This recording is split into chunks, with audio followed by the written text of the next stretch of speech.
Hello everyone, welcome to ZaranTech. In today's digital age, managing assets efficiently is vital for businesses to thrive.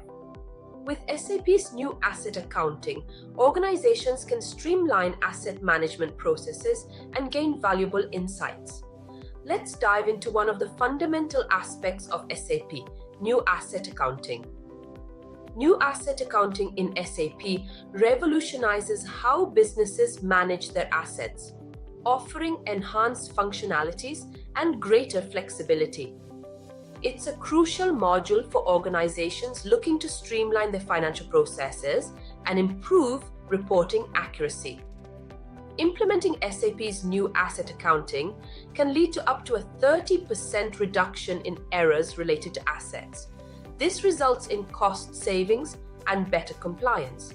Asset accounting is crucial for financial management, enabling accurate tracking of investments, optimizing asset usage, and making informed growth decisions. In this course, we'll cover SAP's New Asset Accounting comprehensively. From setting up asset data to depreciation postings, it's all here. Whether you're a beginner or want to advance your skills, this course will confidently equip you to navigate SAP's Asset Accounting module. But before we begin, please subscribe to our YouTube channel and hit the bell icon to receive regular updates from us. Now let us take a look at the agenda. Agenda 1. Overview of Asset Accounting. 2. Configuring basic New Asset Accounting. 3. Configuring fixed asset accounting. 4. Defining depreciation areas. 5. Depreciation and calculation methods. 6. Determining depreciation areas in asset. Let's dive in. We'll talk about New Asset Accounting, the overview today. So this is a brand new thing which came into market, the New Asset Accounting. It came up with EHP 7, Enhancement Pack 7 with ECC 6. Recently, the latest update in the asset accounting area actually. So we'll give you the overview of New Asset Accounting.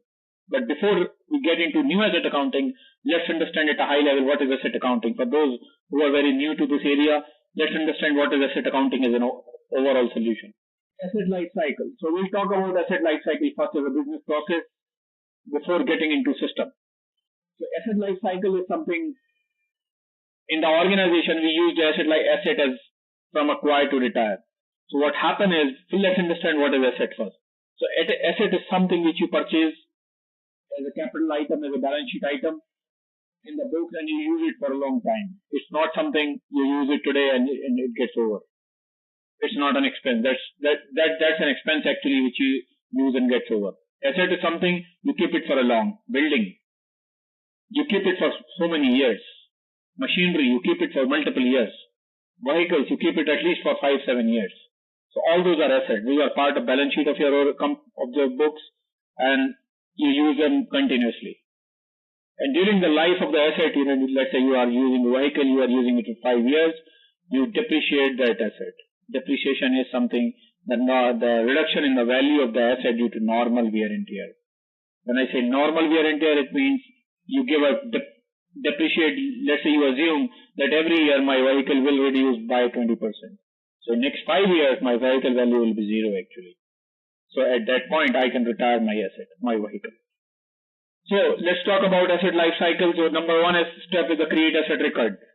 So when in SAP you have asset life cycle, you create the first step is when you acquire the asset, when you plan to acquire the asset, you first create the asset record, the master record.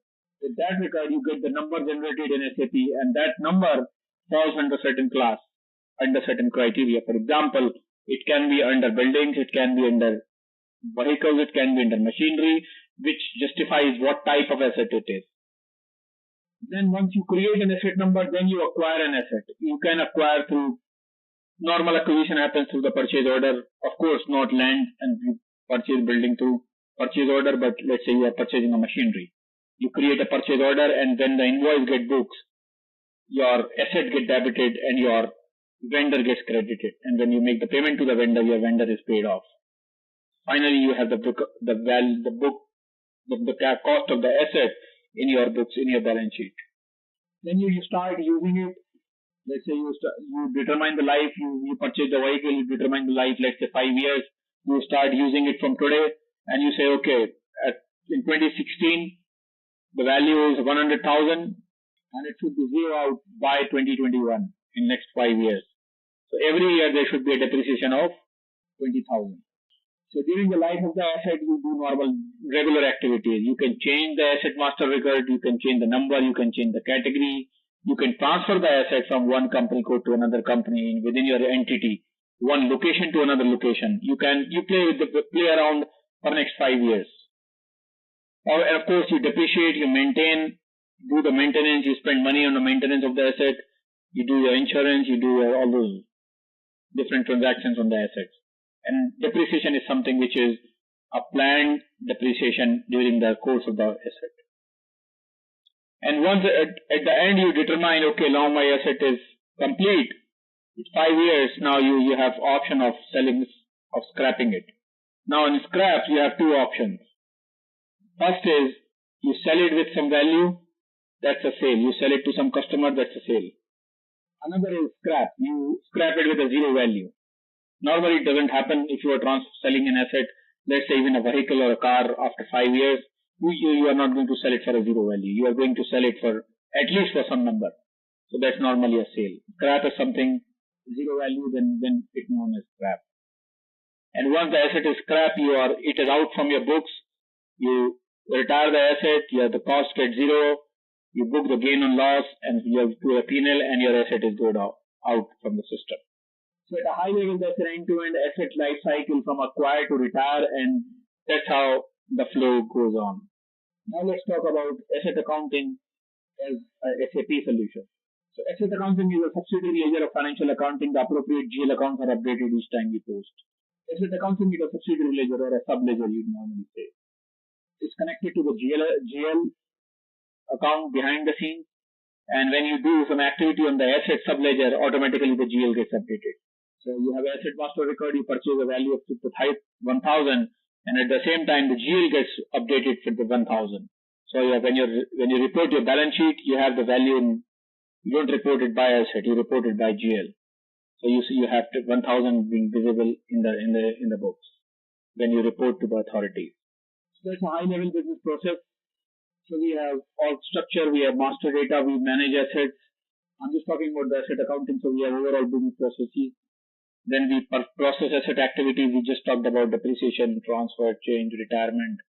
Then we perform the month-end close. The depreciation is a monthly activity. And then we do the reporting, analyze the reports and the results. Integration of asset accounting in SAP. Asset accounting is closely integrated with other areas also. It's not something, it's a isolated thing. It's an integrated module. It transfers data from directly to and from other system as a result of integration. Cost can be booked directly to an asset from MM, AA, and PM. So MM is material management. We just talked about. You book a purchase order, and the cost will flow to an asset. You direct asset accounting. You can post.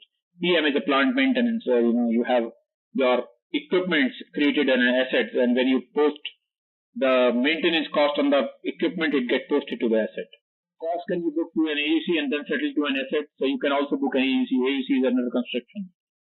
So for example, building is, it takes 2 years to build a building, for example. So in building, until it is completed and put to use, it will be AUC, asset under construction. Or in business world, we say it's CWIP, capital work in progress.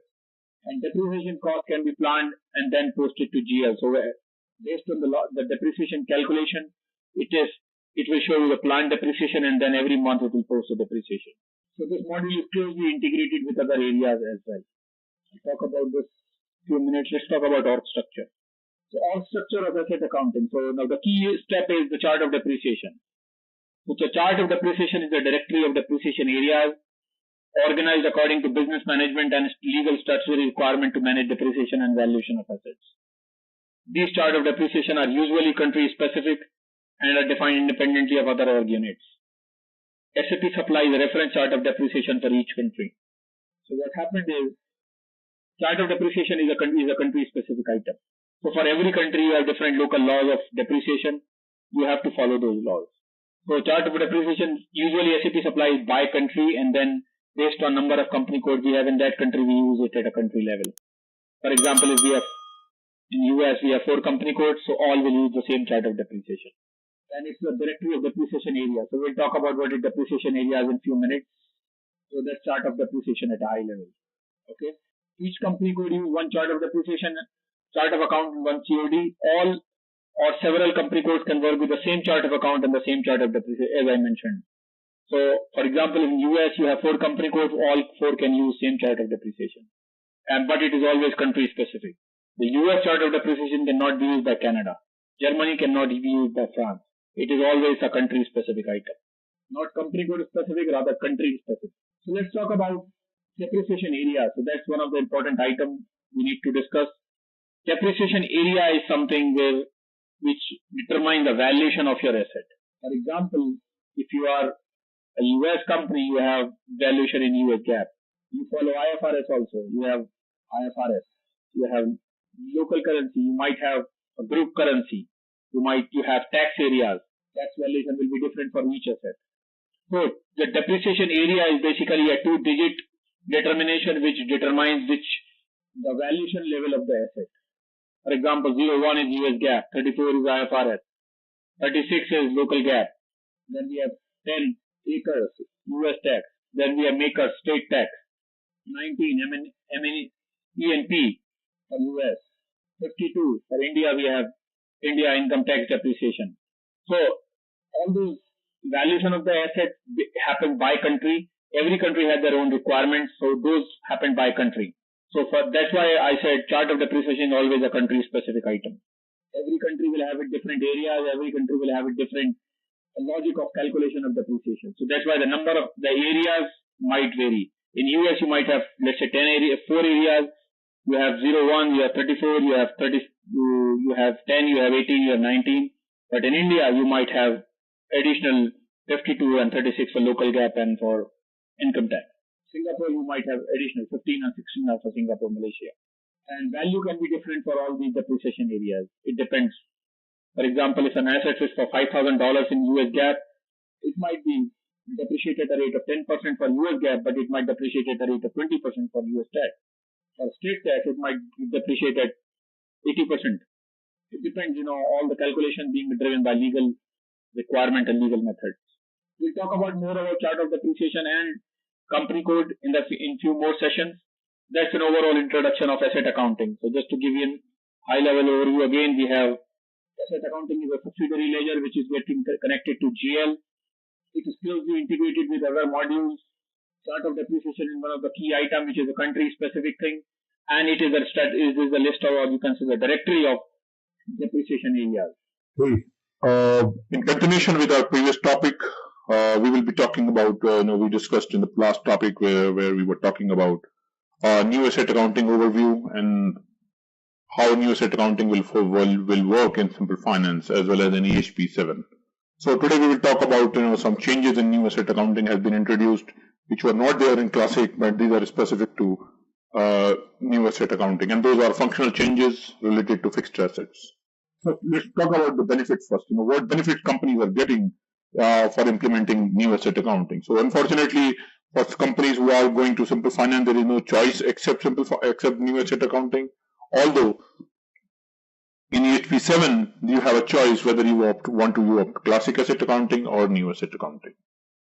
So talking about the benefits, first benefit we have is flexibility concerning leading valuation. No more hard coupling of depreciation area 01. So previously what was the case is in classic asset accounting that the depreciation area 01, the main gap area, was basically supposed to be doubled because that was the only area where you can have your valuation of your assets and only in one gap, and all the posting has to come to that area, and that area post to GL only. It was not possible for the other depreciation areas to post to GL. Only this area was marked as posting to GL 01 status, and rest others having 0 status, which means you cannot post to GL like tax. And it was similar for local GAAP. Now with new asset accounting, SAP has given option to you can post to GL account to the different ledger. For area, let's say area 36, which is tied to your local gap, you can post to different GL. You can have your valuation of asset differently as far as your gaps are concerned.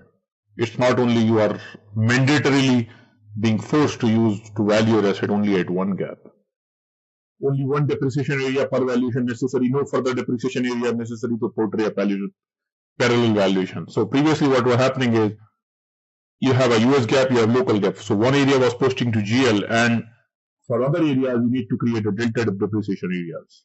With simple finance, or you can say new asset accounting, when you have multiple depreciation areas which can have your valuation, so it is not necessary that you need to have delta depreciation area concept. Okay. Real-time posting for accounting principles. So as we just mentioned, local gap also post to the GL, posting to different posting period possible. Restriction beginning and end of fiscal year needs to be equal. So for local gap, for US gap, let's say you can post to different fiscal years as long as the beginning and end date of the fiscal years are same. If your beginning year and the end year are different, dates of the fiscal year are different, you cannot use fixed assets in SAP. For example, if it is India, April to March, if it is US, January to December, so then in that case, SAP fixed asset or asset accounting does not understand the different fiscal year at the local gap. No restriction to set up different account determination, different valuations. So now there is no restriction. You can, valuation can be different, and as well as the new thing is you can have different account determination for different valuation. So you can tell system for area 01, I want to post a cost to this GL account, let's say 170000, but for area 36, I want to post a cost to 180000, something like this. So, but there is not restriction that only it will go to one GL. So different valuation, different GL accounts can be used. New transaction or accounting principle specific document. So it is very obvious when SAP is allowing the posting to two different GL accounts for US GAAP for the leading ledger and the non-leading ledger, then as per the depreciation area or the accounting principle, your document number will be different. You will have separate document for leading ledger, and you will have a separate document for non-leading ledger for the same transaction. No matter it is going to the same GL or different GL, but the document number will be different. Always separate document for accounting principle. Post the values correctly right from the beginning using multiple parallel documents. So right from the start of the system, you post into you have a different document numbers which will help you to identify the right GL, identify the right value and the right reporting. Smooth integration with parallel valuation for CAGM. Parallel valuation for activation values immediately with the value activation of AUC. So AUC is more improved now. We will talk more about AUC in the coming slides or coming sessions. So an overview of new asset accounting. New asset accounting is always based on active ledger, active new GL accounting. So new asset accounting cannot be used with classic GL. New asset accounting can only be used with new GL. Also, classic asset accounting is not available anymore. In simple finance, it is now out. It is not delivered as a business function. So, and activation at a client level. So, new asset accounting is something if it is activated at the client level. And the restriction is once you activate, you cannot go back. You cannot turn back. Both approaches are possible, ledger approach or account approach. So, you can, depending on for parallel accounting, you can have any approach based on the requirement, ledger approach or account approach. The new depreciation calculation engine is mandatory. So you have to activate a new depreciation calculation engine, which is a financial extension. You have to activate EAFIN, which will calculate the depreciation value based on the new engine. Out of scope. So with new asset accounting, you cannot use the below functions. You cannot use joint venture accounting. You cannot use lease accounting engine. You cannot use classic real estate. You cannot use public sector management, the fund management using request module. You cannot use ALE functionality, the transfer of assets. You cannot use transaction ABUB, and old depreciation engine not available anymore. So there are restrictions. So before you select with the client, you work with the client, you need to ensure that you have the right decision and option with which you are going. Transactional architecture. So there is a new concept being introduced, the technical clearing account. So what happened with technical clearing account is, if you are using accounts payable, you can take advantage of the following benefits of integration. For an asset acquisition without reference to purchase order, you can post asset acquisition and corresponding payable due from vendor in the same transaction. This reduces your data entry. So what happened with technical clearing account is, previously when you post in GL entry, you have the asset acquisition entry, you have asset account debit to vendor account. But with the new system functionality, the accounting entry happens as asset account debit to technical clearing account and technical clearing account to vendor account. So technical clearing account is a reconciliation account, automatically gets zero out, but still it is required. So we will see why this is required and what are the usages of this. We will see that in a few minutes. Each transaction on vendor account is a subsidiary ledger of accounts payable on the asset account in the new asset accounting, directly influences the corresponding GL. So technical clearing account comes into picture and subledger and GL are automatically reconciled, and also the technical clearing account is the reconciliation account. So it is connected to the ledger. Now the differences which are coming with technical clearing account is, system generates several documents. The operational entry document post to TCA. The operational entry document does not update the asset subledger. The asset data is only used to perform checks. Accounting principle specific document post to technical clearing account in issue as well as the asset recon account and update the asset subledger. So multiple documents are generated based on accounting principle, based on depreciation area. Multiple documents are generated, and at the end the technical clearing account gets zero out and the value gets posted to asset as well as the vendor. So we will see the architecture. This is a high level architecture for this. You have an operational entry document, you have technical cleaning account, and then it posts a ledger specific document at the bottom, and the technical cleaning account comes into picture, and everything goes to asset finally. So that asset tables get impacted, but it is going through a different route, going through a technical clearing account. That's a difference. This is all about technical clearing account, which is one of the major change in new asset accounting. This was not there as the part of the classic asset accounting. Entirely a new concept, new configuration. Okay. So in continuation with what we talked about in new asset accounting, that the recent changes happened. So just to give you an overview with introduction of new asset accounting in SAP, SAP has changed the concepts and lot of configurations in asset accounting. Since it was introduced in EHP with ECC 6, EHP 7, but later it was then part of Simple Finance. So some of the key changes included were the technical clearing account, which we talked about in the last session, and then some of the key functionalities which are restricted to use with new asset accounting. So we will see more changes as we move on. So to complete the concept of technical clearing account, so what is the use of technical clearing account? We discussed, what it is all about. Now, why it is used, that's a question. So technical clearing account is something, when you post an accounting entry for asset procurement, you debit the asset and you are crediting the vendor when you have an automatic purchase through the purchase order or without purchase order. That's what the concept all about. But with introduction of this technical clearing account, the logic is changed. With this, now the accounting entry happens as asset account debit to technical clearing account and technical clearing account to vendor account. Now, what is the benefit of having, at the end, the TCA gets zero. When I say TCA, it's technical clearing account, so please bear with me. The TCA gets zero, but what is the use then? We are crediting in one entry, we are debiting in another. In the same document itself, same instance itself, we generate a multiple document number, and then it gets out to zero. Then what is the benefit?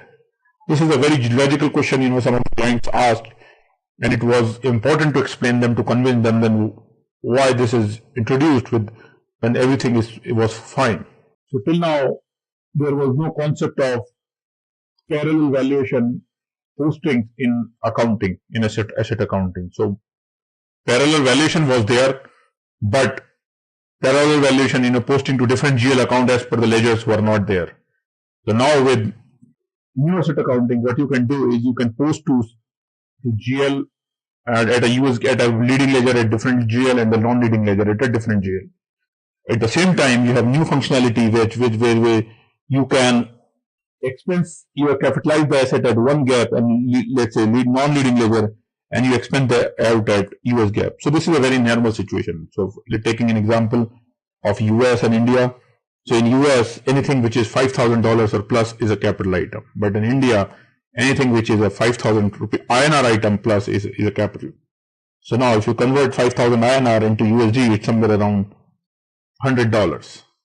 So in India, if you're making a purchase of $100 is a capital, but in US, $5,000 is a capital. So if a company having a subsidiary in India headquartered in US, following both the gaps, how do they manage? If they purchase something in India for $100, it's a capital for them.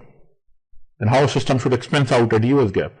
So this technical clearing account actually helped them to get that done. With this, what you can do is at US gap, you post to expense account. The entry would be expense account debit to technical clearing account, and at local gap, the entry would be asset account debit to technical clearing account in different gaps. And at both the gaps, the next entry would be technical clearing account debit to vendor account. So if you see the total of both the document, the technical clearing account gets zero out, but it divides the values as per the gap requirement. Or you can capitalize to different asset also. You can say, if you see this example, asset to TCA, ledger group 0L and accounting principle IFRS, and another is ledger group N1 and accounting principle local gap. And TCA to vendor, as I just mentioned, it will be at both the gaps with the blank group and both accounting principles. So go through this entry and then it will be more clear. Right? Same entry going to two different places, and at the total gap level it goes to zero. Okay. More information about technical account always gets out to zero. So as we just talked about, TCA will always be zero. It can never have a balance. Operation entry document will be posted by the entered document type, the rest under document type AA. So when the operational entry document will be posted by the entered document type. So it's like KR. The vendor document will be posted as KR and the rest will be under AA.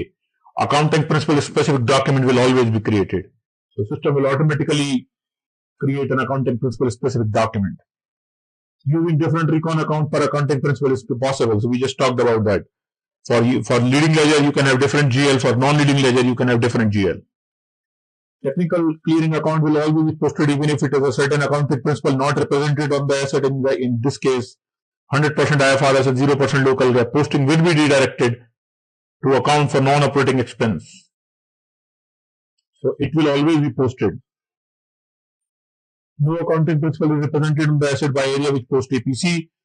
The system issues an error that can be changed into warning, and statistical areas in FIA will be updated. If your depreciation area does not represent any accounting principle, then system will give you the error. Deactivating gap areas for any asset. During integrated asset acquisition, you can deactivate the depreciation area, but it is not required anymore.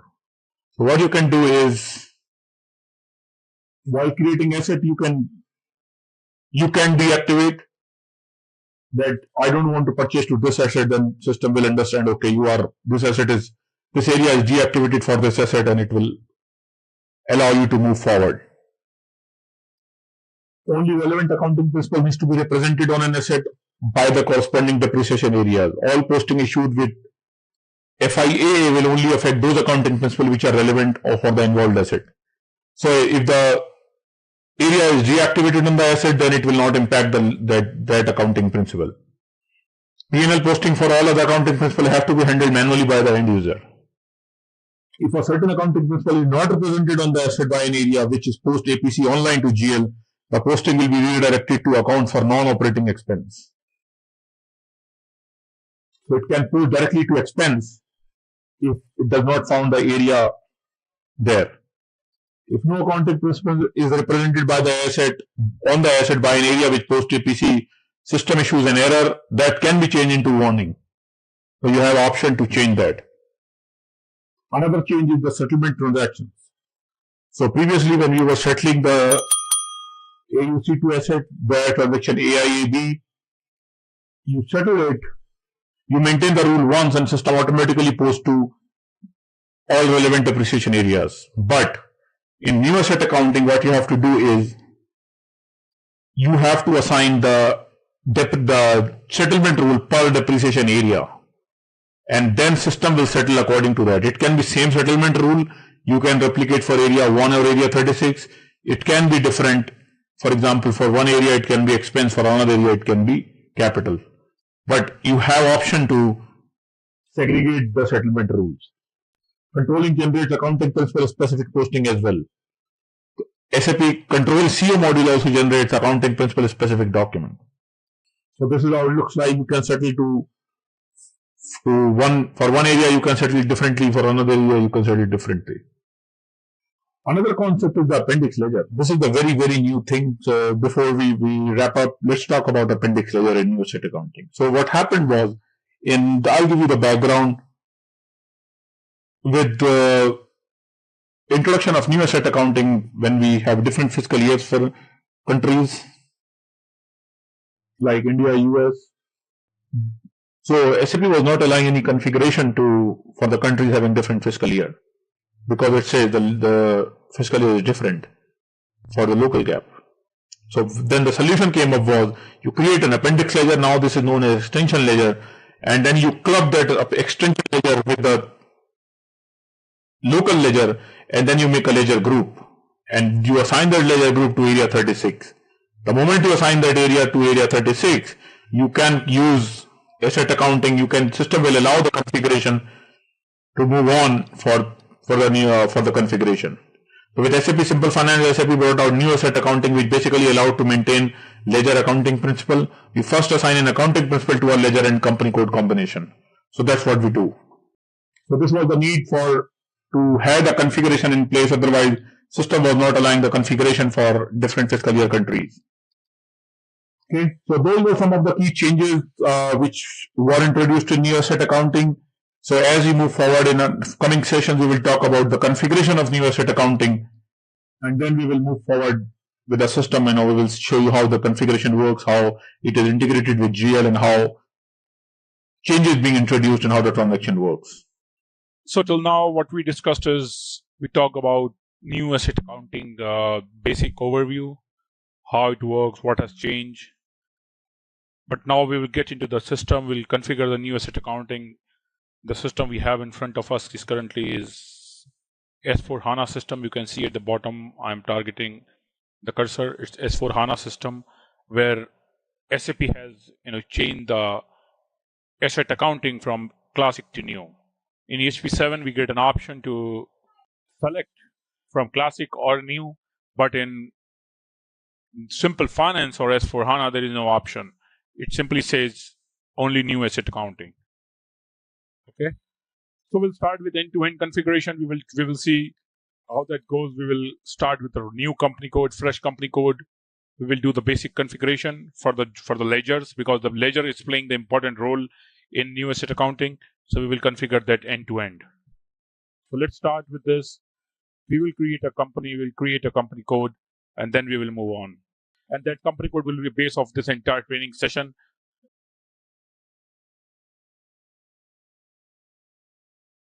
So we'll say company we will give country US, we will give language English, and then we have a currency USD.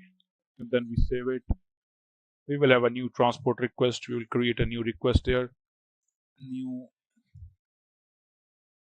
asset accounting, end-to-end, new asset accounting. And then we have enterprise structure, TR number 1. We will track with the numbers. Okay, and then save. So we will save all our configurations related to asset accounting, related to enterprise structure in the same company code. Then we will have edit, check, delete company code. So we will copy, delete, check company code. We will try to copy something. At least we should have. We will copy from the standard US 01 company code. That will help us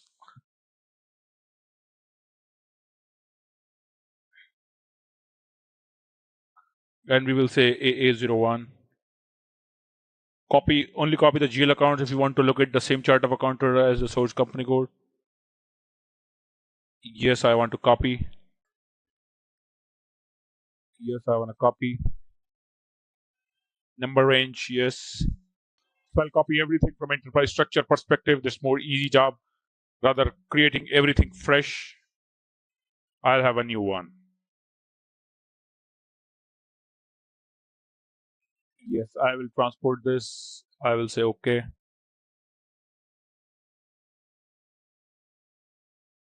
Company code US00 copied to AA01.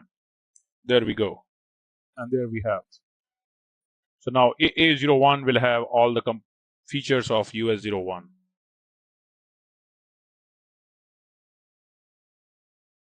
We'll give it a good name.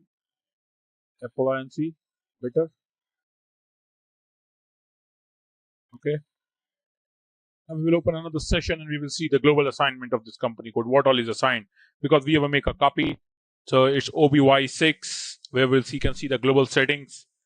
We will see what all things have been assigned to this company code by default. So we have a chart of accounts assigned. We have fiscal year variant there. We have a company. We can say, okay. And then we save it. So that's my company is ready. So let me see if I have some GL accounts in my company.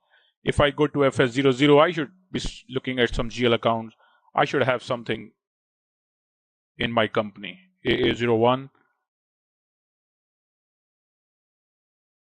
I should be looking at a company code level. So I should go to GL accounts and company code. And if I see this, I have all the chart of GL accounts. Okay. So that's good. Now, since we have created a company, let's see what the posting period variant. I'm still not into asset accounting. I'm still working on the global settings of the company code. So we still have posting period variant as 0001. So let's see what is in 0001. We'll go to OB52. We will see what is there in 0001.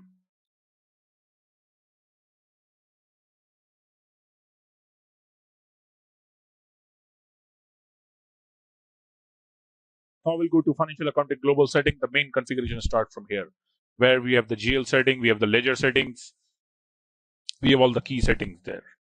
Okay, just give me a second. So we'll get into financial accounting global settings. We have ledgers, define settings for ledgers and currency types. So we have 3 ledger defined. So this is very important. We talked about this in the theory session as well. This is very important. The ledger settings. The standard ledger is the leading ledger. Then we have A1 as, we will name it as appendix ledger. And then we have this one is non-leading ledger. Okay. Deactivate ledger for our company codes. So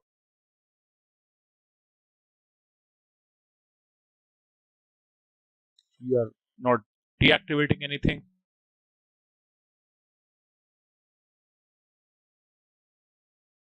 This is already done. Then we will see execute consistency check for GL settings. So these are all the new GL settings. Okay.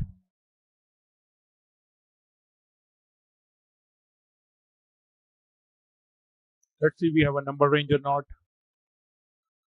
AA01 is my company code. Do I have a number range or not? I do have.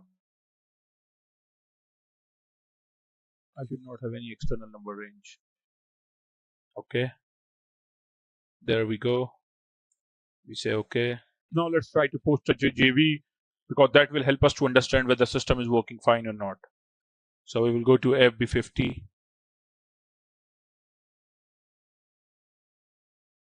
So I'm just posting a JV to check whether my system is fine. Do I need to do something?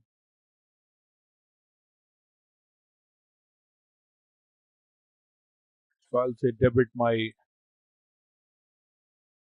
and it's $10,000. Test posting. Okay. Test. And then I'll try to put some cash or bank account so that I can try to book and I can say this is credit. And there we have $10,000.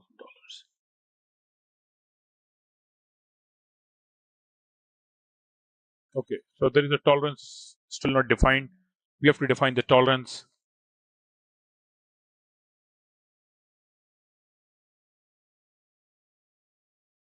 I think it should work fine. We have defined the tolerance. So this was just again the enterprise level settings. I have to, I think, come back. I'll enter again FB50. So this transaction will at least help me to understand whether my GL settings are complete, because until I complete my GL settings, I cannot go to fixed assets.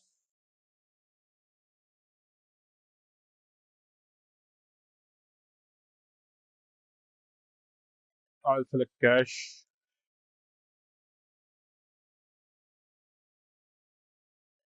Okay, no amount tolerance entered for company code. This should have been defined. I just defined this.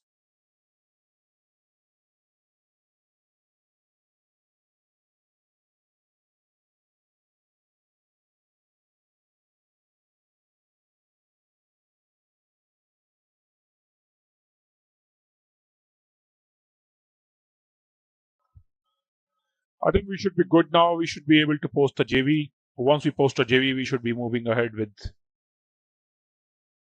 I need to go back. These are the normal errors you face when you do the config. So don't worry about these. You will try to learn to resolve them.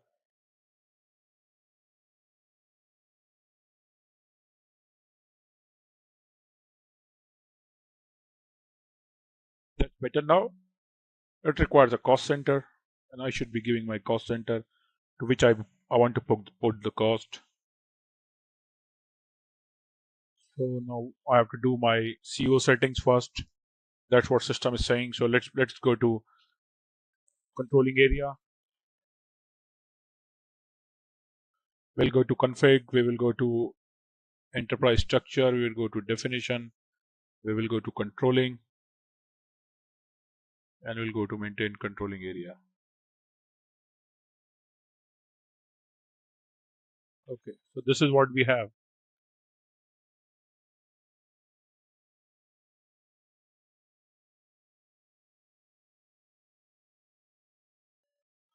Okay, now we'll create the cost centers. We'll go to master data first because that's pretty important. We have created the company code. Now our company code is ready. So we will now try to configure the fixed asset accounting in this. We'll go to the first node where we will have org structure. Okay, so we'll first assign the chart of depreciation. First copy from one US and we'll make it one AA. So it says one US does not exist. I think it is 0 US. We can check. Yeah, 0 US. So we'll copy the chart of depreciation. So what we are going to do is we'll copy the depreciation chart and then we will assign it to our company code. It said copied. Then we can rename the chart of depreciation. We can say chart of depreciation for AA. And then we have copy, delete, depreciation area. So we'll see what all we need, what all we want to delete in terms of depreciation areas. I'll explain this activity. This is a critical activity. So this activity determines what all depreciation area you need in future, what all valuations of assets you have in your organization, and what all reporting you need for what all reporting is required for the particular company code, and what all postings will be coming, which all areas can post, which all areas cannot post. All this setup comes into this table.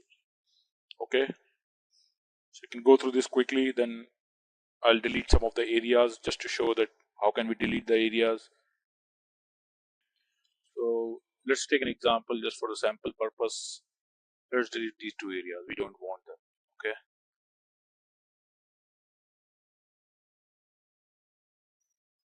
Now system says assign the ledger group.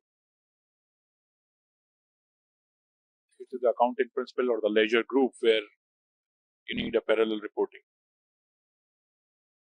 So 60 is the accounting principle and the ledger group is 0L. 0L is the leading ledger. So if you go by the generic structure, leading ledger is always 0L, and for non-leading you can give your own name. So now my chart of depreciation is ready. What I didn't need to do next is assign chart of depreciation to company code. My company code was AA01 and my chart of depreciation was 1AA. Okay, so I can assign here. That's how I make the relationship between my company code and my chart of depreciation.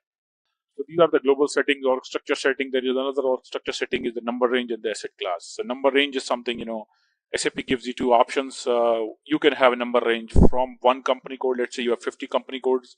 You can say, okay, my number of the assets will be running across the company code rather having by company code. So it is more suitable for the shared service environment. If the operations are restricted to by company code, then it is the customer's choice. You can go by company code. Here we have a specified number assignment across company codes. So AA01 will take number range from AA01. That's what it says. I can put this any other company code as well. So whatever number range is maintained in that company code system will take the number range from that company code. I have a choice, whether it is company specific number range or across company number range. Moving ahead, next step is the asset class. So let me give you the background of asset class. So the way asset class works is asset class is a bucket where your asset, when you create an asset, it will ask which class you want. You have a machinery, you have plant, you have land, you have building, you have equipments, you have vehicles, you create a buckets. Asset class determine the number of the asset. Asset class determine the GL account of the asset. It is one of the key element when you talk about asset accounting to GL integration. It is one of the key elements. Okay. So as we move ahead, we will see, how this works. So behind the scene, asset class is assigned to the account determination, and account determination is assigned to the GL account. Technically, every asset has to fall under one or the other asset class, and it cannot be more than one.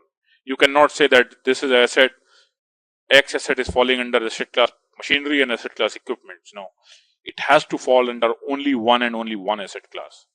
So we will say define asset class, and we will make a copy of this one. So we will make a copy machinery, AA001.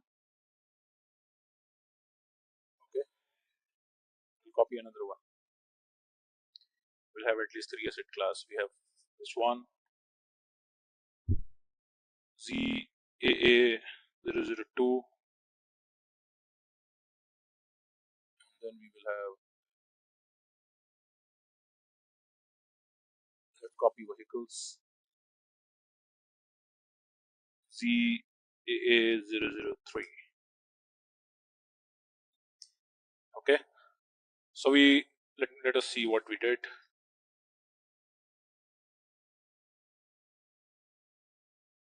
These are the 3 which we make a copy. Okay, we can rename them.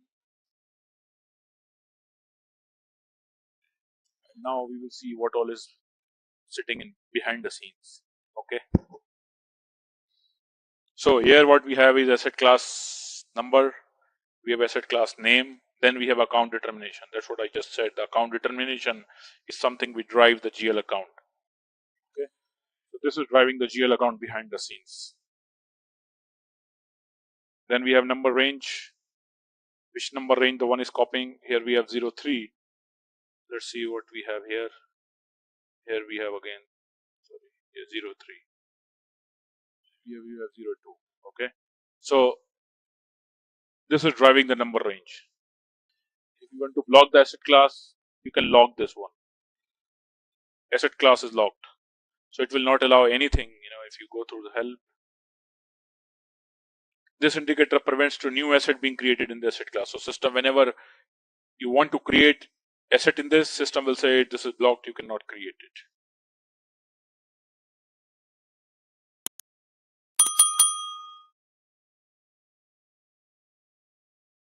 Okay, so this is my asset class.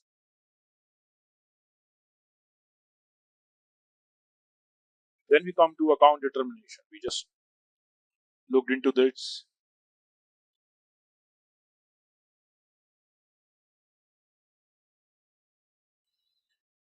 So these are the account determination which are there. Behind the scene, this will call the GL account. So we can create our own if required. If not, we can use the existing one. So this is something very important, from GL account perspective. So we can create a copy of this. Let's do one thing. Let's create one asset class on our own.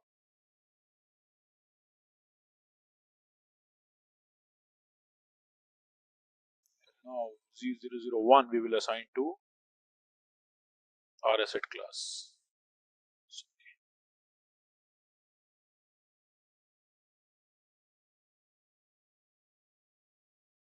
Okay, here we can assign the one we created. So we can create our own account determination. So basically the objective is this account determination will drive the GL account which should be used when you capitalize the asset, when you depreciate the asset, the AD account. And I don't know how it get blocked. So all the GL account determination is driven by this particular account determination. Now let's see the number range. What number range is assigned? We'll try to change the number range also. So we don't have anything here. So we say 01.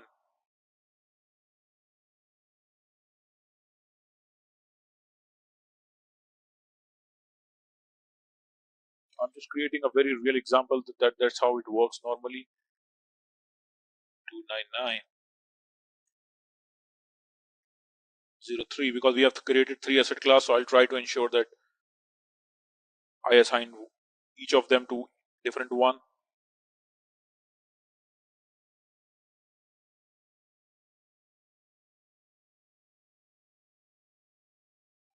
Now I go to my asset class and then I see first one, then I assign range. Then I go to my second one, I assign my range 02. Then I go to my third one, then I assign range 03. Okay, so this is how it works. So I've assigned my range, the number range I created to the asset classes. All right, let's test your knowledge. Here's a question for you. What is the purpose of the SAP New Asset Accounting component? Option A, to manage financial accounting. Option B, to manage procurement processes. Option C, to manage asset acquisition and depreciation. Option D, to manage inventory. Take a moment to think, and when you're ready, choose the correct option. Remember, each choice holds a key to unlocking the answer. Good luck! Type the correct answer in the comment section. Hey there, ready to level up your asset management game? Our SAP New Asset Accounting course is your ticket. Take it easy at your own pace right here on our platform. In this course, you'll dive deep into SAP New Asset Accounting. Think of it as your ultimate toolset for handling supplies, making sure they're where they need to be when they need to be there. Covering all the bases, from beginner basics to advanced techniques, this course is crafted by seasoned experts who know their stuff. Your instructors? They're top-notch, with years of experience under their belts. They're here to guide you through and answer any questions you might have. But hey, don't just take our word for it. Our students rave about how valuable this course is. Folks just like you have found it super beneficial. And the best part, it's budget friendly. Quality learning that won't break the bank. Ready to master SAP New Asset Accounting? Sign up today on our page. For more details, hop over to ZaranTech's website. So here it says define depreciation area. So uses. In this activity, you define depreciation area. You can change the definition of area, adopt it from standard chart of depreciation, and you can add new depreciation areas if needed. So since, if you remember, we copied it from 0 US. So now here our option is either if you want to change the area, if you want to delete the area, if you want to add more areas, you have option to do that. For parallel financial reporting, that is valuation based on different accounting principles, you can define real depreciation areas and derived areas. The value in the derived area are calculated from the values of two or more real areas using formula you define. The system does not store the values from derived depreciation area. They are instead determined dynamically at the time of request. So derived depreciation area concept is now no more in use in new asset accounting. Okay.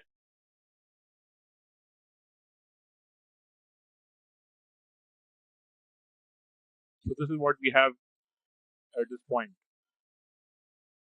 I can rename if required.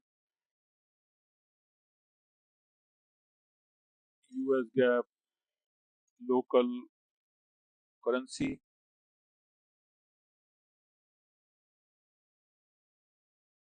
US GAAP group currency. Then I don't need 30 and 31 because in US I don't have.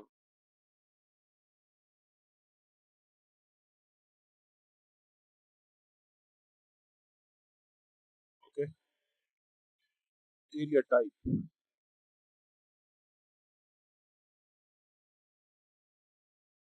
What is area type? Let's read the definition. So area 1 is type 1, which means valuation for trade balance sheet. Of course, it's required. Area 10 is 10. What is 10? US Fed books. Okay, that's correct. Area 11 is 12. US Altmin. Area 12 is area 13. Sorry, type 13. Area 32 is type 6. Group valuation. That's correct. I think that's correct. That's the standard setting. We don't need to change anything. Let it be. Then we have defined depreciation area for quantity update. What does it mean? As if you've given something. I think it would be in the help. Okay. So in this activity, we specify which depreciation area you want to use for updating quantity. The setting is specially relevant if you are using collective low value assets. The quantity in the asset master records are only updated if postings are made to the area specified here. Okay. So for example, if you purchase 100 chairs, okay, so all these are small items. So now the decision is you want to capitalize those 100 chairs as one asset or those 100 chairs as 100 assets. So if you are capitalizing those 100 chairs as one asset, then it would be one asset, and then in quantity you say it's 100. And then if you retire, if you do something or you sell those asset by quantity, it will be track that, okay, out of 100 you sell 10, so the quantity remaining is 90. So this setting is especially relevant if you are using collective low value assets. So that's why I just gave an example. If you have 100 chairs, you are capitalizing as one asset, then it is required. This prerequisites specified in documentation for the activity prepare new asset accounting are met.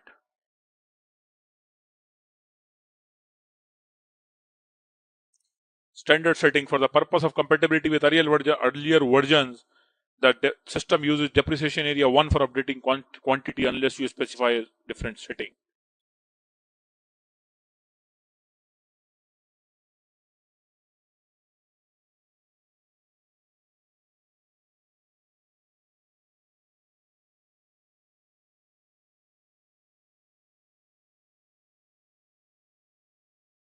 Okay. If you change the depreciation area used for quantity update, the quantity information the asset master record is not changed. Asset subledger posting document to which posting were made before conversion keep their quantity as it is. So let's take an example. You change the depreciation area of quantity update from dep area 1 to area 31. Now document were posted to with area 1 explain the quantity information in the master record. After the conversion, further quantity changes are explained using area 31. So if let's say till certain date you are using quantity update for area 1, and after certain date you use different area, let's say 31 here. So it is not that all the data will get copied from 01 to 31 because you have changed the setting.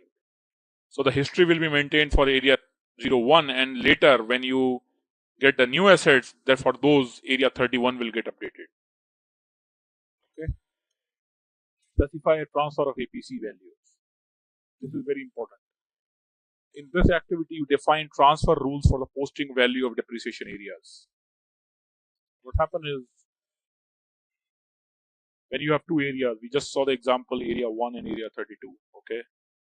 Now, area 1 is local currency, area 32 is group currency. So, how group currency area will get updated? So, system will take values from 01, right? Whatever is in 01, it will, let's say 01 is in euro, for example, and then area 32 is in group currency, then system 32 will always be a conversion of the whatever values we have in 01, it will convert into 32. In this field, you specify the reference depreciation area that provide value to other depreciation area. So in our example, 1 is providing value to 32. The system transfers the posting amount of any transaction that affects acquisition and production cost from this area to the dependent area. So whatever APC is hit to area 1, whenever there is a change in APC, you add or you reduce, system will automatically transfer the value to area 32. You can determine whether this transfer is mandatory or optional. It is up to you. If you only define optional, then you can enter the posting values for the depreciation area during posting. So normally there are a lot of dependent area like tax. Tax always receive value from GAAP. So normally this is a very important setting that you have a right determination of values. Okay. Depreciation area for showing asset value in foreign currency is the same value as the basis of local currency. Exactly, this is what I just said. 32 is conversion of 1. Let's say 32 is in euro, 1 is in euro, and 32 is in USD. So whatever value you post in euro, system will convert into USD and give the value to 32. You therefore define the foreign currency depreciation areas for mandatory transfer of posting values from reference area.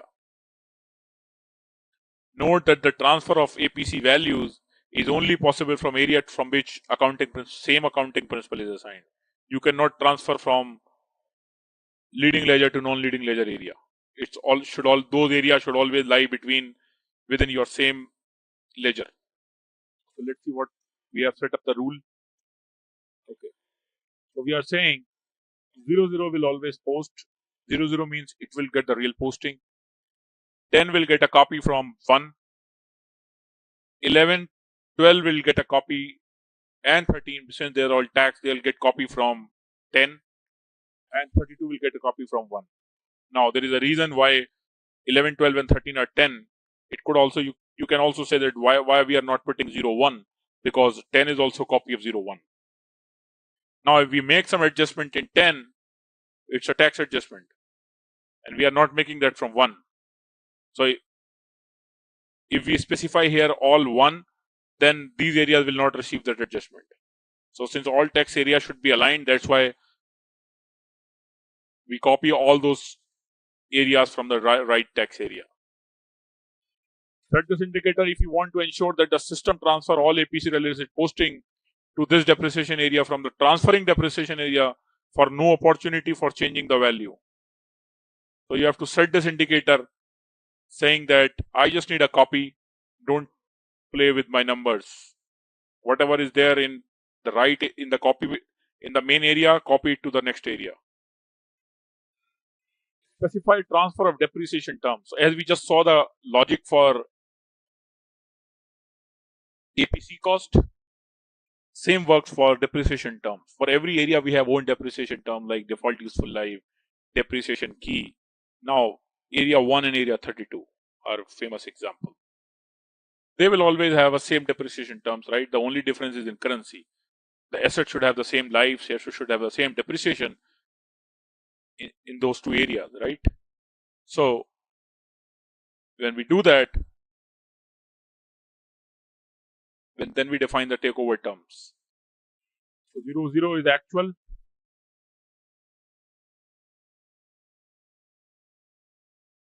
And then we will say 10 should receive from 01. This should receive from 10. This should receive from 10. This should receive from 10. But 32 should receive from 1 because 32 is a copy of 01. So since it is a local gap and a US, and only the difference is in currency, it's a local currency, it's a group currency. However, the depreciation term should remain the same. But we will not check this. Reason? User should be allowed to change. If we check this, user will not be allowed to change. So for example, this one and 32 should always be identical. So we'll say user should not be allowed to change. So this is what we have in depreciation terms. So this is not relevant for international things. This is a very, I think, a country specific thing, German. This is not relevant.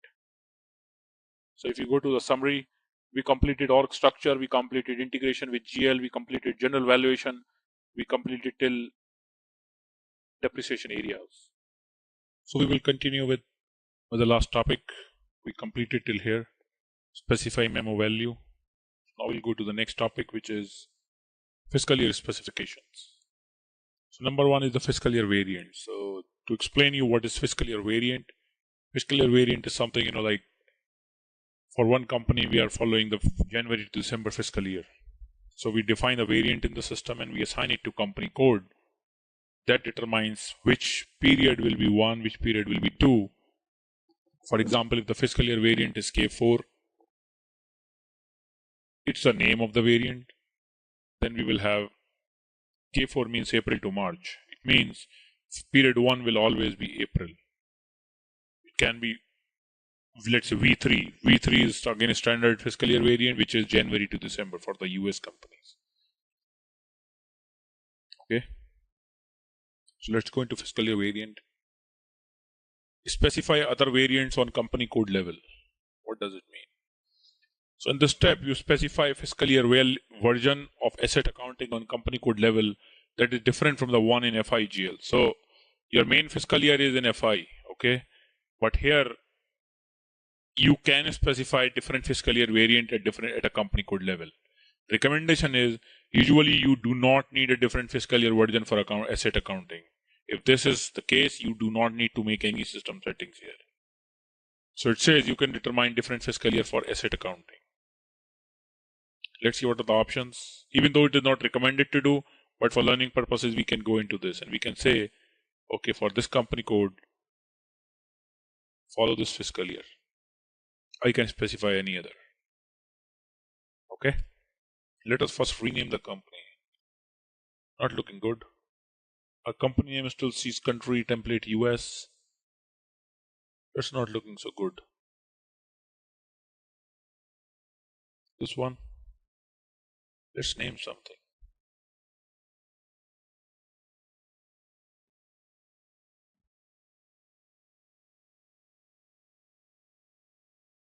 Okay. So I change the name of the company.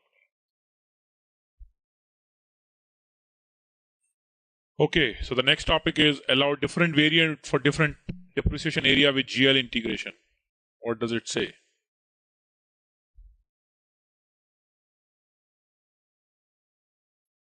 Okay. Allow differing variant for depreciation area with GL integration. In a standard system, you cannot define fiscal year variant for depreciation area that update to GL. If a parallel ledger uses different fiscal year variant. However, in this activity, you can specify certain dep areas with GL integration that differing fiscal year variants. So there is a limitation here that you can use different fiscal year variant for different company, for some company codes at a non-leading ledger level, but the start date and the end date of the fiscal year should be same. Okay, you cannot have January to December and April to March fiscal year assigned. It doesn't work in asset accounting. So that's a limitation in standard SAP. So your start date and the end date should remain same.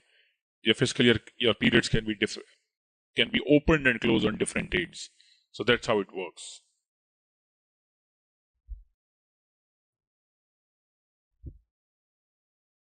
So here we can define if this company is following a different fiscal year variant, but we will not do this. There is no requirement. Specify other variants on depreciation area level. So it says at area level whether I want to change it or not. So I'll say here, and then I select this. So I can tell system. So what is the entry maintained here? Okay. So depreciation area level, it can be maintained, but again, you have to ensure that your start date and the end date remain same. Let me try to do this. System will give me the error. System should notify me that I cannot use this. So here we have the first day of the fiscal year of variant V3 differs from the first day of the fiscal year in K4. However, both variants must have the same start date and end date. Only the period within fiscal year can be different in two variants. That's what I just mentioned. So you cannot have two variants assigned where start date and end date are different. Your start and end date should be same. So as I said, system will give me error. Okay, no need to do this. Others are not required. Those are very specific. Currencies. Define depreciation areas for foreign currencies. In asset accounting, you can manage depreciation area in various currencies. The values from these areas can then be used for group consolidation or for other analysis. In this activity, you define depreciation area that manages asset value in a foreign currency per company code. For acquisition, the translation into foreign currency takes place as the exchange rate current on the posting date. So for example, we have two areas, area 01 and area 32. So area 01 is, let's say, the company code currency, but area 32 is my group currency. So the conversion will happen on the exchange rate on the posting date, whatever the rate is. So if my local currency is euro and my group currency is USD, so from euro to USD, the rate will apply on the day where I'm doing the acquisition. Not the cap date, but the posting date.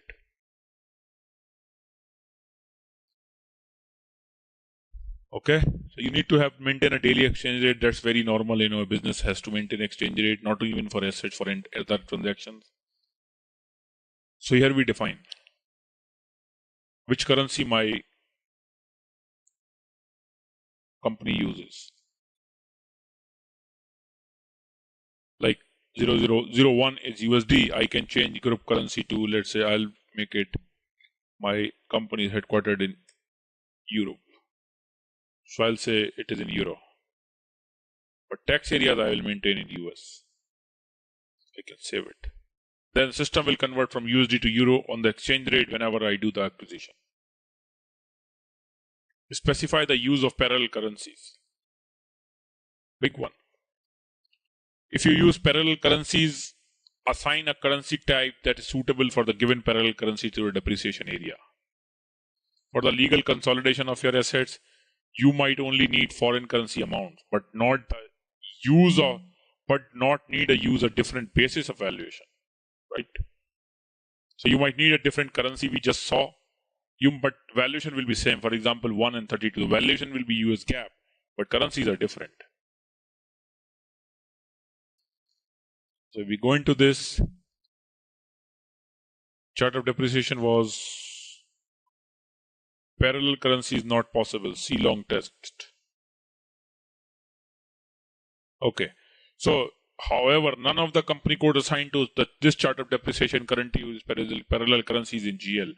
So I have one chart of depreciation, one AA, and that is assigned to one company code. Now, system is saying if you want to use parallel currency settings, you have to assign this chart of depreciation to other company code which uses different currency. If you don't have the scenario, then don't use this option. So this is a very rare scenario. If I have one country, I have 10 company codes, all will use the same chart of depreciation, then there is no use of having parallel currencies because all of those company codes will follow my same currency which is there used in that particular country. For example, for US it would be USD.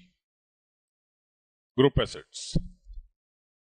Let's see what is group assets first.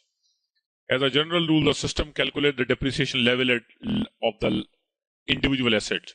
Certain type of calculation needs a tax requirement, such as in USA, make it necessary. However, to calculate depreciation at a higher level, for this purpose, you can group assets in FIA system together, so-called group assets. So you can group assets together per depreciation area to form a group assets. You make necessary system settings and do the following steps. So I have to tell system whether my area manages group assets, yes or no. And here I have to specify asset classes, which asset class will be using group assets. Okay. So we are done with general valuation. The next topic we have to take is depreciation. This is one of the very complex topic. Okay. So let's start with depreciation. So let's talk about what are the depreciation methods. Well, what are the modes of depreciation? So we have 4 different kinds of depreciation: ordinary depreciation, special depreciation, unplanned depreciation, and repeat depreciation. So let's talk about what is unplanned. Ordinary depreciation. So ordinary depreciation is something which is calculated on the regular periodic basis due to the normal wear and tear. For example, you have a life of the asset. Let's say you have a value of $12,000. Life of the asset is 5 years. Total life is 60 months. And then you simply divide $12,000 by 60 months, which is $200 a month. So every month you will reduce the value by $200, and at the end the value will get to 0. Another one is unplanned depreciation. So unplanned depreciation is something which happens without normal wear and tear. Let's say you have a car and it was getting normally depreciated, but you had an accident. So the value of the car will suddenly depreciate or come down. Special depreciation is something which is charged for the tax purposes, and it is mostly for the tax areas. So you'll see all those calculations, how it runs. Let's first get into ordinary depreciation. Determine depreciation areas. In this step, you determine the depreciation areas in which you want to manage ordinary depreciation. This specification means that this value type is allowed in the depreciation area, that the system does not issue an error message when the depreciation area, based on the depreciation area terms in asset master record. In the detail area screen for each area, you can also mention whether positive or negative values are allowed. For example, if you want to calculate a negative depreciation of positive APC, that's a normal procedure in an area, you must indicate negative value including 0. So first we will see which areas should calculate depreciation. So in our company code, our chart of depreciation, the one we are working upon, all the areas should follow the ordinary depreciation rule. Then we have assign accounts.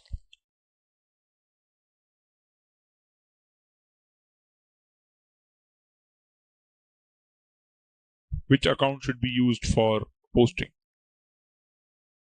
We used this account previously when we did the actual configuration. This is not required, the unit of production depreciation. So that's how the ordinary depreciation works. Next one is the special depreciation. Again, same thing we have to do. So we determine depreciation areas, same screen. So special depreciation will only be calculated for these areas, for tax areas. Let's save it. Then we have calculate ordinary depreciation before special depreciation. What does it say? The system distinguishes the following type of depreciation: ordinary depreciation, special, unplanned. The order in which system determines the type of depreciation is somewhat flexible. So this is how system calculates the depreciation. So in the standard system, the ordinary depreciation is calculated before special depreciation. If the reduction in depreciation is necessary, it takes place in the reverse order. Okay, so you can tell system, first I need to calculate my ordinary, then I need to calculate my unplanned, then my special. That's how it will calculate. And then we have the same thing, assign accounts, the one we just saw. Develop enhancement for developing company code relationship. In this step, you define your own method of determining company code relationship using a prepared customer enhancement project. The company code relationship type is deciding factor for the transfer method to be used when you conduct IC transfer. So normally, it is determined based on company code. company ID, if you see here, check company ID. So here, it shows the global data that based on this ID, we will have an intercompany transfer. Okay. But if you are using different character, you can customize the system, but that's complex and not recommended. Right? So normally SAP recommends to use the standard way for this. Next one. Specify gross or net transfer method for manual transfer. So if you are doing the manual transfer, then what will happen? You only need to make the following system settings if you plan to post intercompany asset transfer between systems or between clients. These system settings are not required for IC transfer within one client, since you can post this transaction using automatic procedure. If it is a multi-client system, then what? Then you need to do this. It can be posted in two ways. First is you retire at one place, acquire at another place. In this step, you define the features of the transaction type used in manual asset transfer. In particular, you can specify the following. And you can designate a sending or a receiving company must always be specified. That cumulative value adjustment can be entered along with the APC being acquired when making the acquisition posting. For automatic transfer within the client, you can make the specification in the transfer variant. So it is a cross-system transfer, then you need to do these settings. So it's a two-step process. One is you retire at one place and then you acquire at another place. Do not post to affiliated company. And from here you say, do not post to affiliated company, and it is simple, you retire at one place and acquire at another place. It's a manual process entirely. Now comes the capitalization of AUC. Another key transaction in asset accounting where you capitalize the AUCs, and AUCs can be created in two ways, in three ways rather. You can create AUC directly, you can create through internal order, or you can create AUC through project system module. So you have three ways to create AUCs, and ultimately all those AUCs will get settled to asset for capitalization.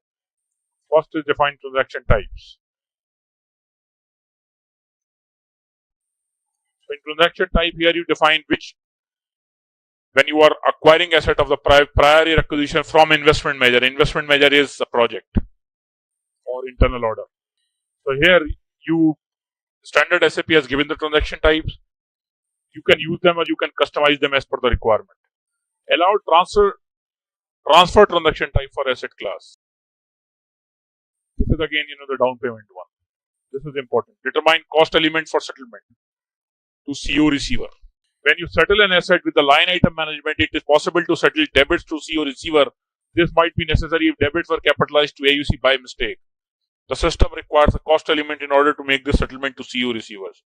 In this step, you determine the cost element with which the line item of assets to be settled to CO receivers. So, for example, you have by mistake you put a debit to the AUC, and then you realize, hey, it's not an AUC, it's a expense, and it has to go to cost. Now, to which cost element it will go?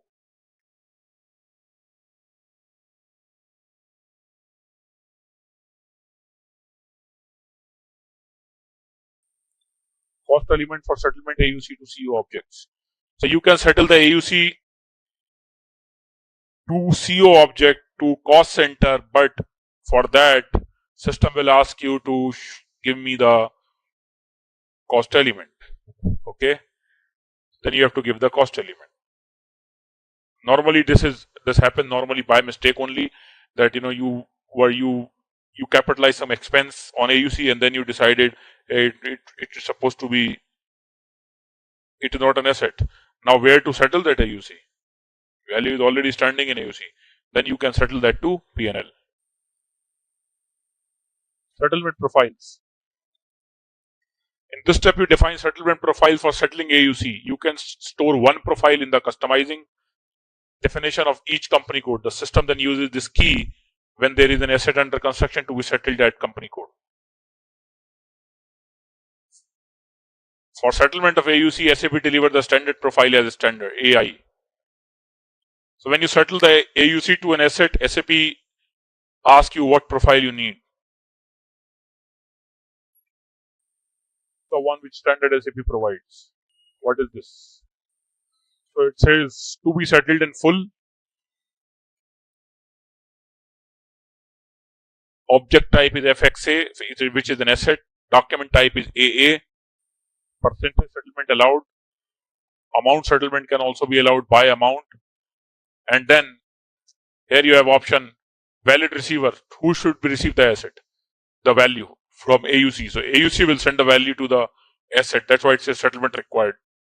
If you want to settle the AUC to the cost center, then you have to allow this another profile, and then you have to give cost center allowed. Settlement required. And then in the next step, you assign this. We have more. And in the next step, you assign this settlement profile AI to the company codes, which all company codes want to use AI. So let's say this want to use AI. Specify calculation of AUC and down payment. In this step, you determine how the system will deal with the down payments and AUC and their closing invoice during settlement. The system setting is particularly relevant for representing down payment from previous years in the asset history sheet. And the standard settings say the system capitalizes down payment as follows in a standard system. So in the standard way is the moment any down payment is booked on AUC, system takes it into asset account. If you capitalize a down payment from the previous year and the closing invoice from the current year together, the amount of the down payment is transferred with the T type for asset transfer from previous year, and the only difference between the closing invoices and down payment is transferred to the current year acquisition. This is very interesting. Try to understand it again. If you capitalize a down payment from the previous year, for example, there is an invoice down payment happened in December for $100, and the closing invoice is from the current year together, and the invoice comes for $1,000 in January. The amount of the down payment is transferred $100 with the T type for asset data from previous year, and only the difference between the closing invoice and the down payment, which is 1000 minus 100, which is 900, is transferred with the transaction type for current year acquisition. So what system will do here is system will show 100 in as a capitalized in previous year, which is December, and 900 will be capitalized in current year. So that's how system will treat the asset. And accordingly, your depreciation calculation will be driven. If you want to change the default, you must set the indicator for capitalization without down payments.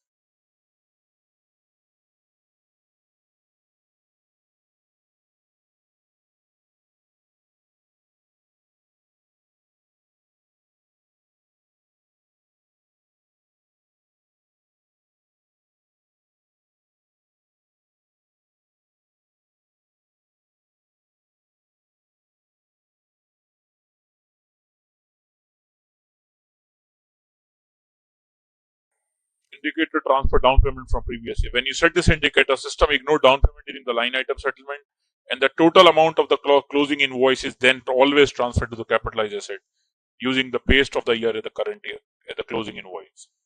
So what it says is if you set this indicator, system will not do the capitalization of 100 in previous year and 900 in current year. It will do everything the $1,000 invoice capitalization in current year if you set this indicator.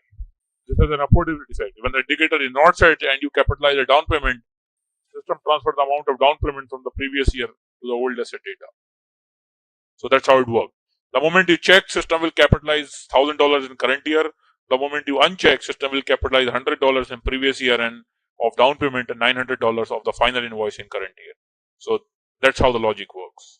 Maintain number range for document for line item settlement. When you settle the AUCs to assets, you have to give the number range. Number range for controlling documents, CO area. Change number range for settlement documents. Assignment of controlling area to company code. Let's check once. Where is my company code?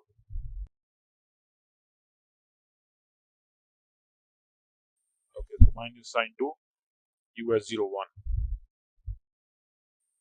US01, do we have number range? Okay, yes, we do have. So here we maintain the settlement transaction number range.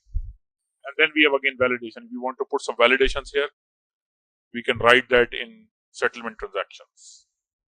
This you will find everywhere. Validation is in every transaction. SAP and asset accounting, SAP gives validations. The topic we are going to talk about is today's new asset accounting. Before we get into the new asset accounting, let's understand the concept of asset class and how do we use asset class. Asset class is one of the key components of asset accounting, and its drive actually a lot of things. It drives on all the financials within asset accounting. So let's talk about it in detail. So if you see the org structure of asset accounting, it looks like an interesting one.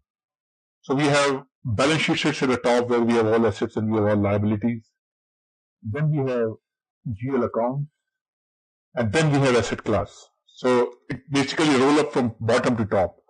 So under asset class we can have n number of assets. But in every company the asset class are limited. It depends based on the size and based on the nature of business they do. They can have those asset class. For example, they have land and building, they have motor vehicles, they have furniture, fixtures, computers and accessories. Depends on the nature of the business. If it's a real estate business, they will have more assets, more asset class. If they are oil business, they will have more yards and ships. So it all depends on the nature of the business, but those numbers are limited actually. And any asset in the company has to be a part of any one of the asset class, and it can only be from one asset class.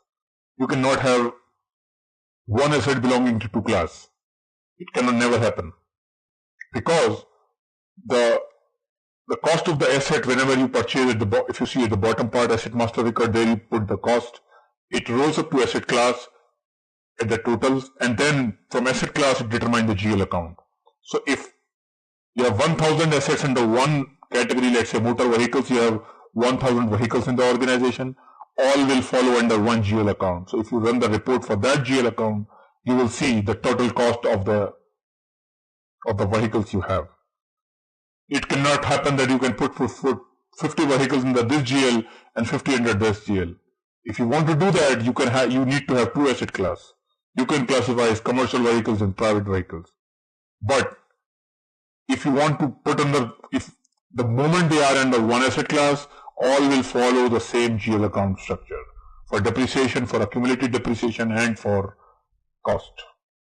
So the first important criteria is the asset class determine the GL accounts, which is important from financial accounting perspective. So the asset class is the main criteria for classifying asset. Each asset is assigned to only one asset class. As I just talked about, it is one of the main criteria to classify the asset. Whether it is a vehicle, whether it is a furniture, whether it is a fixture, building, land, machinery, what is that asset? Assets that are to appear in different places in balance sheet, for example, building machine have to be assigned to different asset class. Exactly what I just said about vehicles. If you want to show your private vehicles and commercial vehicles separately in the GL, then based on that, you need to create separate asset class. So asset accounting is closely linked with GL. You cannot say that in GL I want to report in two different areas, but in asset accounting I want to show in one asset class. It cannot work. So these things cannot work in silos. You need to have a close integration, a well-defined integration to get those things aligned. There is also at least one special asset class for AUC and low value assets. So we will talk about low value assets and asset under construction in a couple of slides. So these are the examples of asset class. We have building, machinery, furniture, AUC, low value assets. Important structure for fixed asset according to the requirement consists of two main sections, master data and valuation.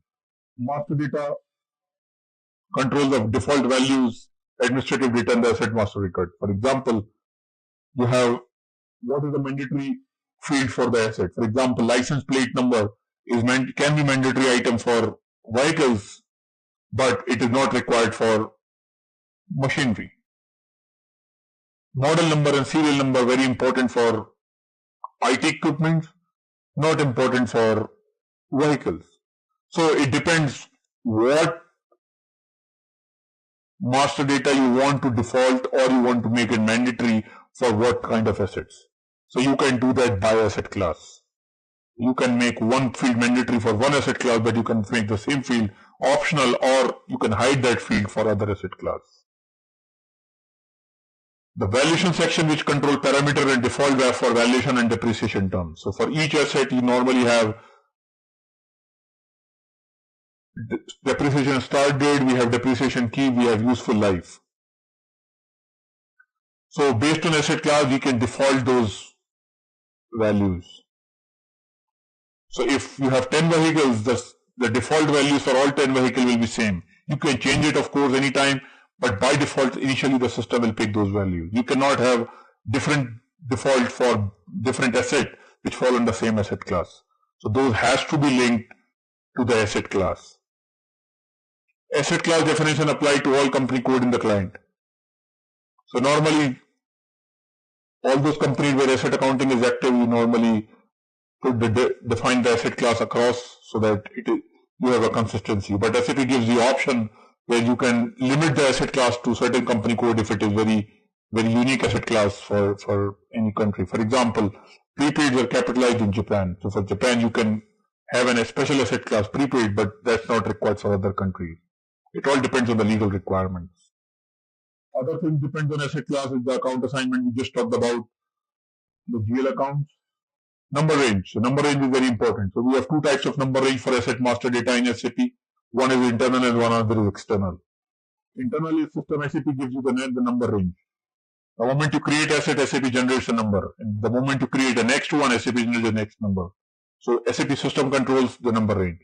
But if you are using external number range, you have to use, user has to give the number, which number is the asset is.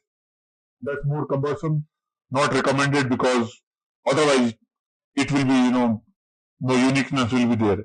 Every user will give their own choice. It can be contradict with other asset. So it's recommended to have internal number range so that SAP can generate the sequential number range.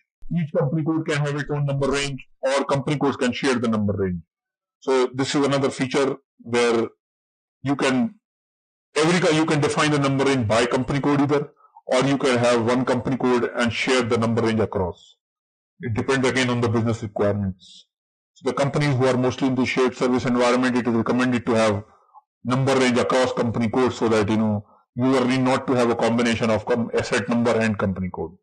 Companies having their operations limited in different countries, they can have their number range by company code so that they can determine, okay, for this asset, this is my asset.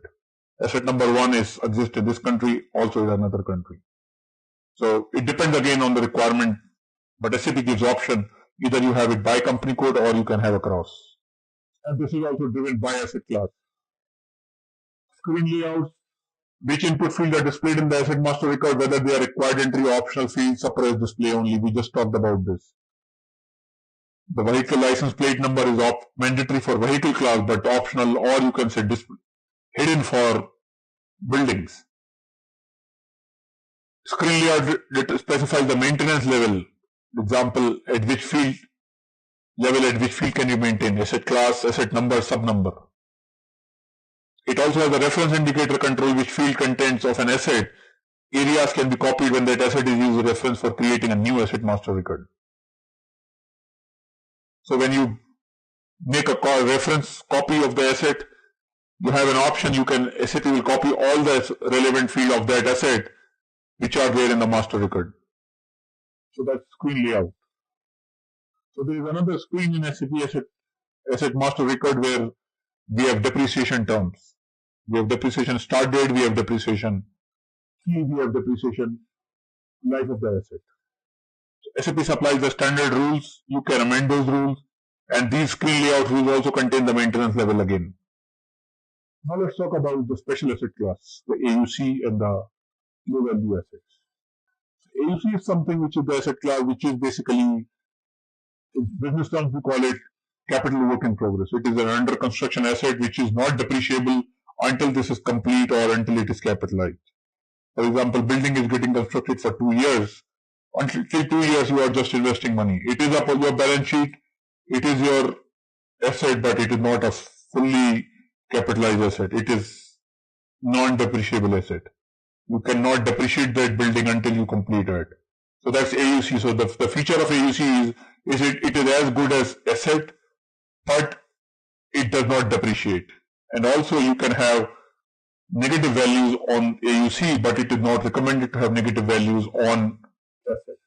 Another set is that you can allow down payments, or you can say the advance payment on AUCs, but SAP does not allow advance payment to the down payment on the normal assets. Depreciation is not calculated in depreciation areas intended for the balance sheet, and it is used only for the reporting purposes. You do not depreciate, you do not play around these assets until those are complete. AUC requires special asset class and corresponding GL because they have to be shown separately in balance sheet. That's a legal requirement. Normally, depreciation key 0000 is used to ensure depreciation is not calculated in AUC in areas for the balance sheet. However, special tax depreciation and investment support are possible even on AUC. So normally we use depreciation key 00, which ensures that there is no depreciation. This is the standard depreciation key. It is also possible to post down payments or advance payments on AUC. Even after AUC has been capitalized, you can still post credit memos to it. However, you have to allow negative APC. APC is cost of the asset. To manage more extensive asset investment management, there is another module, integrates internal order and project with AUC and allow detailed monitoring. So we will talk about this area, specifically investment management and internal orders and project systems in separate session as we move on with AUC details. Now let's talk about the low value assets. Low value assets can be managed using individual management as collective management. For each type of management, the separate class has to be required. In case of collective management of LVA, the base unit of the quantity of the asset is to be entered. The check of maximum amount in depreciation area of the class should also be set. So I'll give you an example. For example, you have chairs. In office you have a lot of chairs. So you don't want to capitalize each chair individually, right? So what you do is you purchase 100 chairs, and in case of collective management, the base unit of quantity in the asset class is to be entered. So you say, okay, my base unit is 100. So now rather capitalizing those chairs individually one by one, you capitalize it all together. So asset number will be 1 and the value of all those 100 chairs will be grouped together. Check of maximum amount in areas of the asset class for LV should be set. And you have to ensure that you are not exceeding certain value. Otherwise your reporting will not be correct because you are just capitalizing under one bucket. Individual check exactly one asset per master record, or quantity check any number of asset per master record. So any number of asset per master record, as I just gave an example, 100 chairs, one asset number. So rather creating 100 assets, you just have one asset. So these are LVOs. These are mostly used, when big companies, they don't want to have so many asset numbers, so they don't want tracking it by special small assets. They want to capitalize all these small assets together. So that's about the low value assets. At a high level, we talked about the asset class today, the features of asset class, AUC, low value assets. We'll talk about more in detail about as we move on with the new asset accounting sessions. So we'll go to the asset class creation now. First, we will assign the number range. So here we have two options. Specify number range across company codes, or we can have number range by company codes. So SAP gives two options.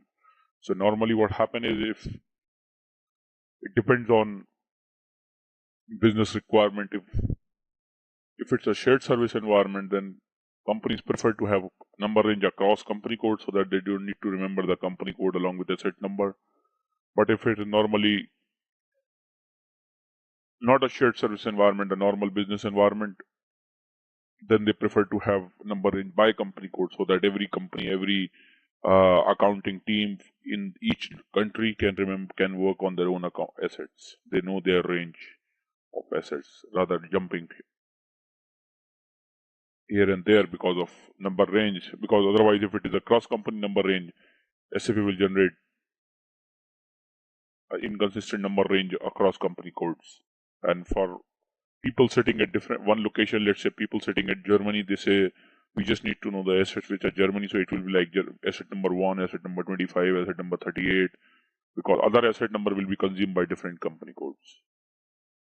For shared service environment, it is better to have a unique number range across company codes.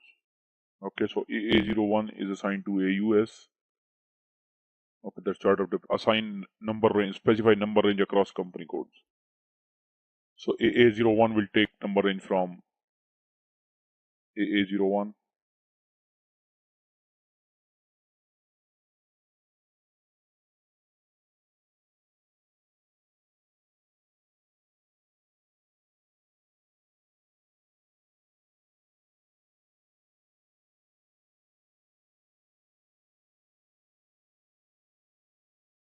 Okay.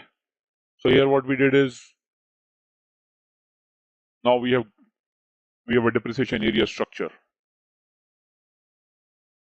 So in the structure, we have told system that, okay, area 1 will post in real time, and that's a main ledger, leading ledger, and for a local ledger, the area post APC immediately, depreciation periodically. And that's we have assigned to the local accounting principle. And the target ledger group is A3. So we are done with number range. Now we will try to create some asset classes.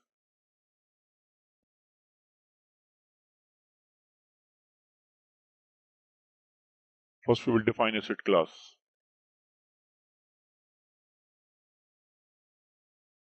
What we'll do is we'll copy one, and we will say AA0001 land and building, and then we have determination will be same. Okay, we'll create another one. We'll make a copy AA02, and then we will say plant and machinery. Then we will change the account determination. We will change the screen layout. We will work on the screen layouts and account determination, what it is all about as we move forward. So we have 2 asset classes now. Let's have one more. This is plant and machinery. Copy one more. Computer and computers. Account determination will again change. It will go to hardware and IT, and the screen layout will also change.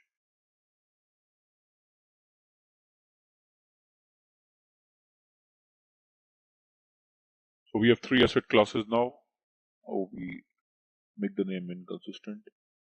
Okay, so we have let's create one more.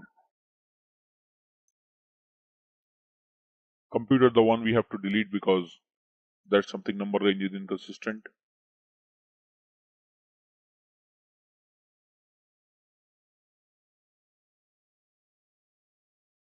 Okay, so this is the one we are talking about.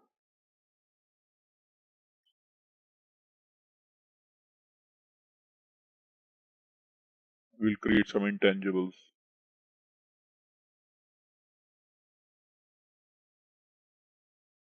And then we will delete this one.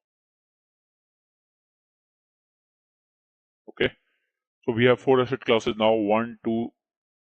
We again did a mistake. It was AA.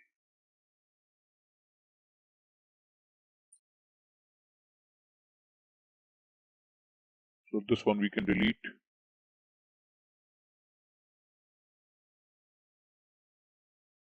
And now we have 4 asset classes. This is the final summary. This one we will work upon. We have taken 4 classes. So the next option is specify a chart of depreciation dependent screen layout or account assignment. So what we do here is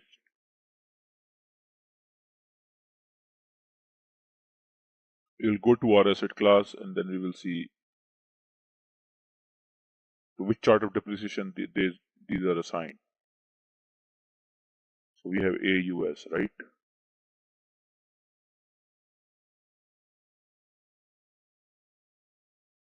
So we are activating all our asset class which we just created for our chart of depreciation.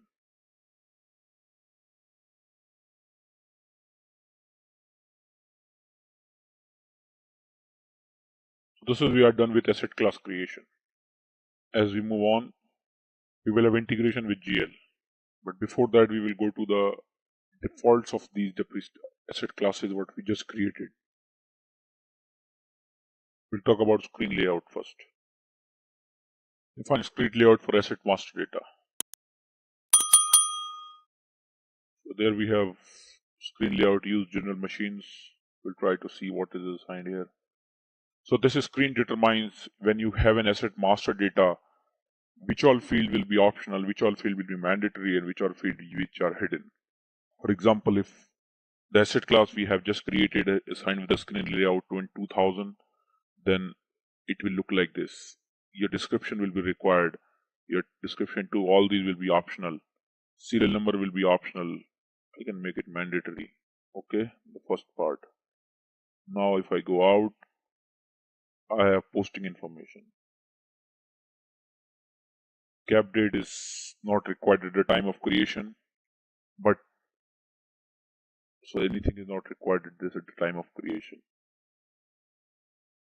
Time dependent data. This is very important. So here you have a cost center. You can have a cost center mandatory. You can say anything is other than mandatory or optional. No is it's hidden, it's not open. Shutdown indicator is optional. I'll explain you the logic of shutdown indicator. Okay. So with this, we can easily tweak the field based on asset master data.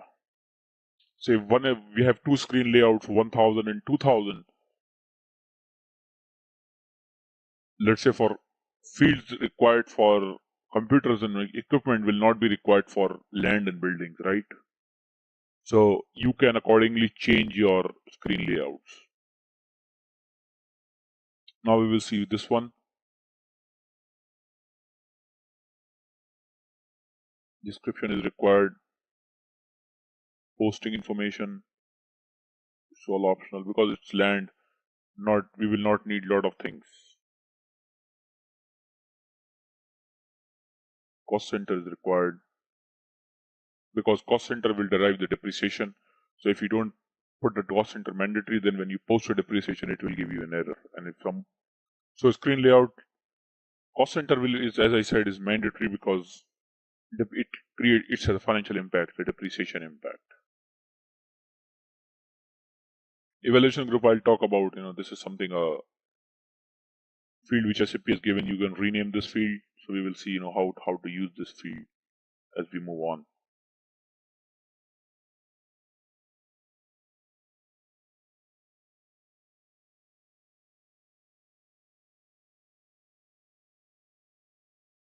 Okay. So this is what is known as screen layout.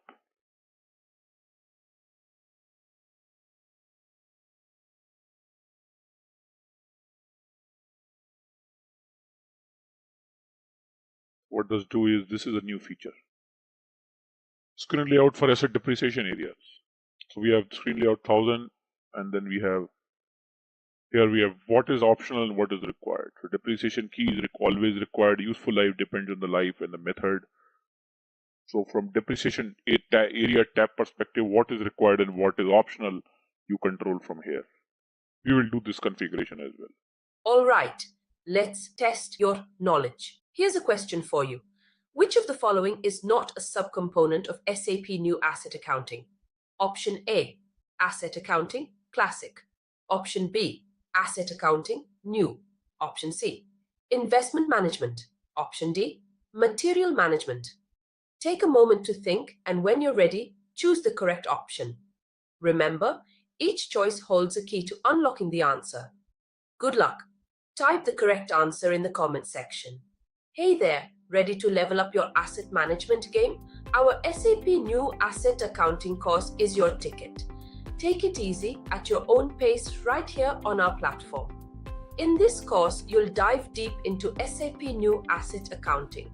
Think of it as your ultimate toolset for handling supplies, making sure they're where they need to be when they need to be there.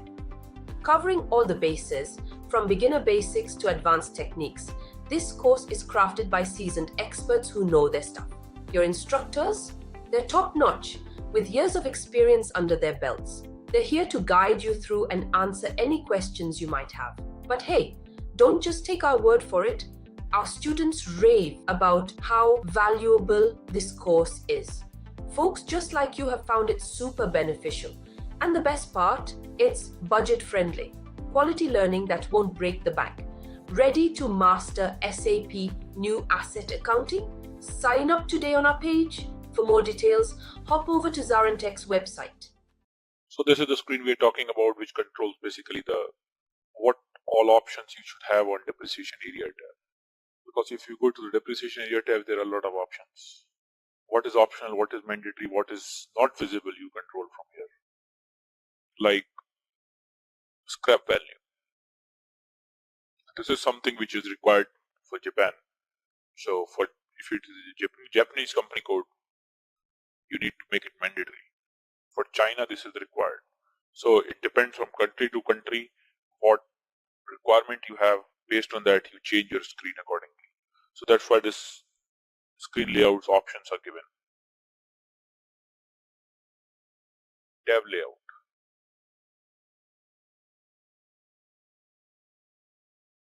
So this is the general tab layout which we have for all the asset classes. However, we will make a copy, we will assign to our company code. We will say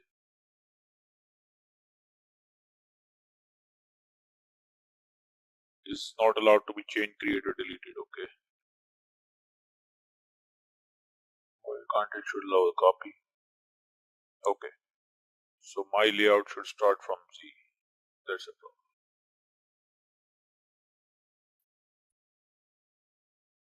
Now if I go to my layout, I see this, I can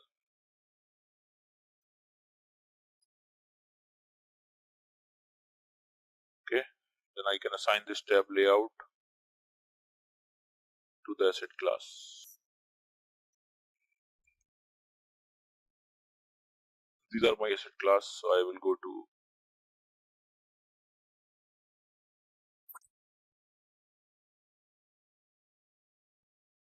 so I'll just assign it to 2 so that we can, when we see the system, we can easily differentiate what is the difference between 2 tabs.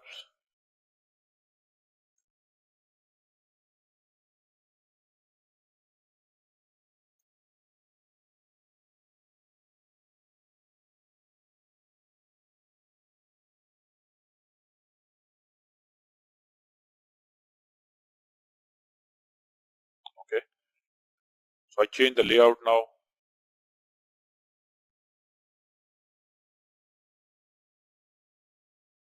Now let me show you the asset master data screen. How does it differentiate actually?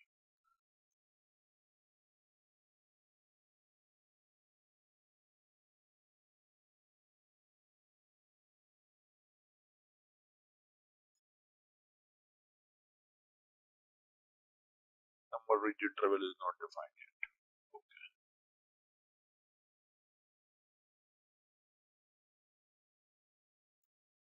Okay. So here you see we have time dependent allocation, origin, leasing, and depreciation areas. Okay. But if you see the same screen with different asset class, you will see more.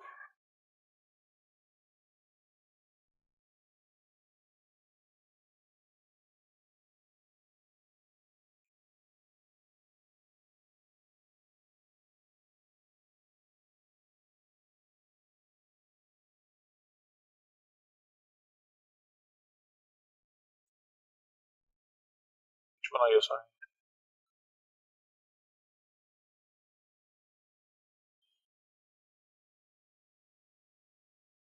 So we'll go to tab layout again and we'll see which one we assign, because we changed the tab layout.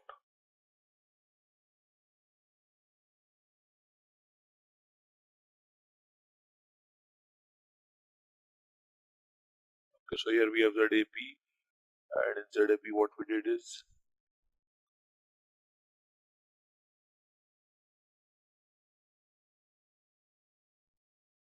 so we activated 5 options. General, time dependent allocation, origin, and depreciation area. So we can, if I delete origin,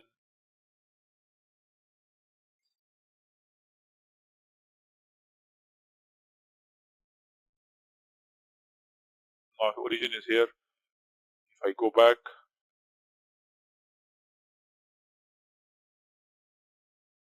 come in now again.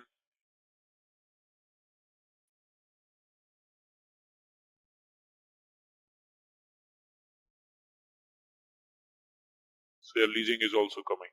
So there's a difference. This is the difference between two tab layouts. So I change the layout. So we'll not create any master data as of now. We will see as we move on. We'll first complete the configuration. It was just to show you the demo of screen layout.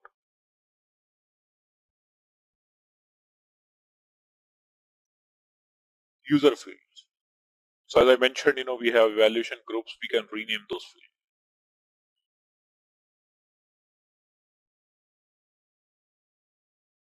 So what we can do is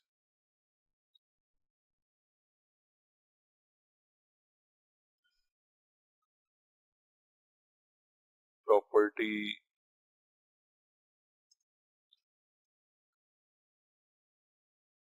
we can say property type. Okay. Then we say to TRO tax return on. Then we have 3.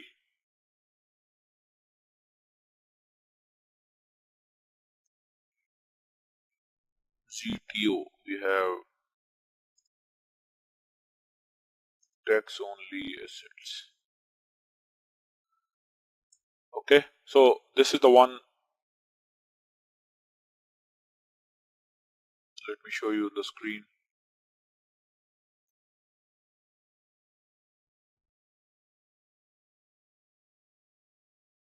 Okay, so this is the evaluation group. So first one I renamed to asset type. Then others will also change, and then we can build a drop down for them. We can select the relevant field, and it would be kind of building the table. So this is a custom option which SAP has given. We can design this table accordingly. We can give the name of the header based on our requirement.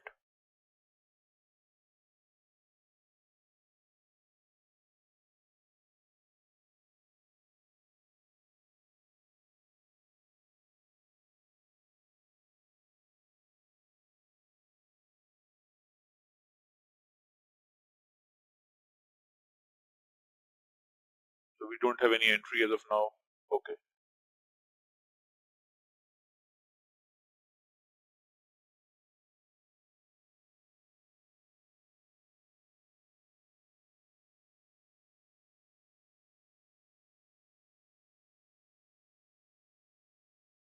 And I can give the drop down here.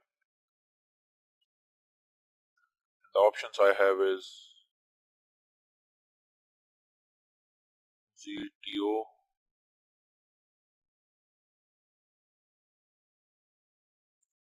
tax only assets, TRO, tax return only assets. Okay, this one I did. So if I go here,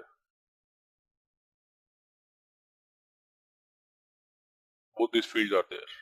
So this is how I can build the drop down for this.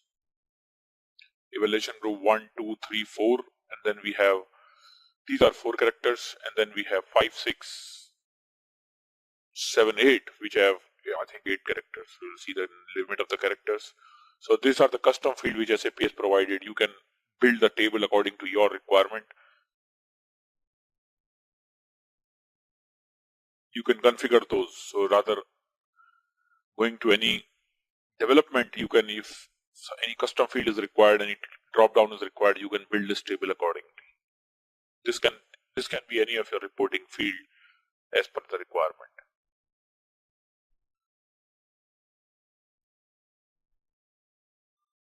So we'll come out of asset master data. We are not creating at this point. We are just still working on the configuration. Then we have 8 character evaluation group. Then how many we have?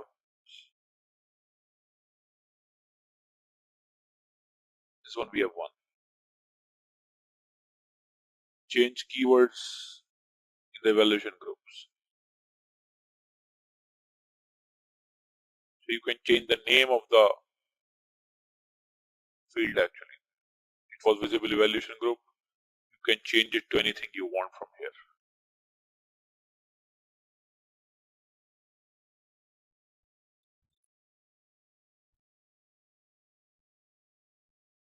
So I can put this.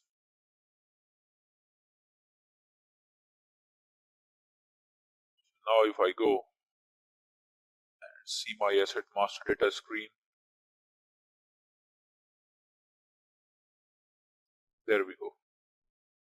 So the name is changed here, property type.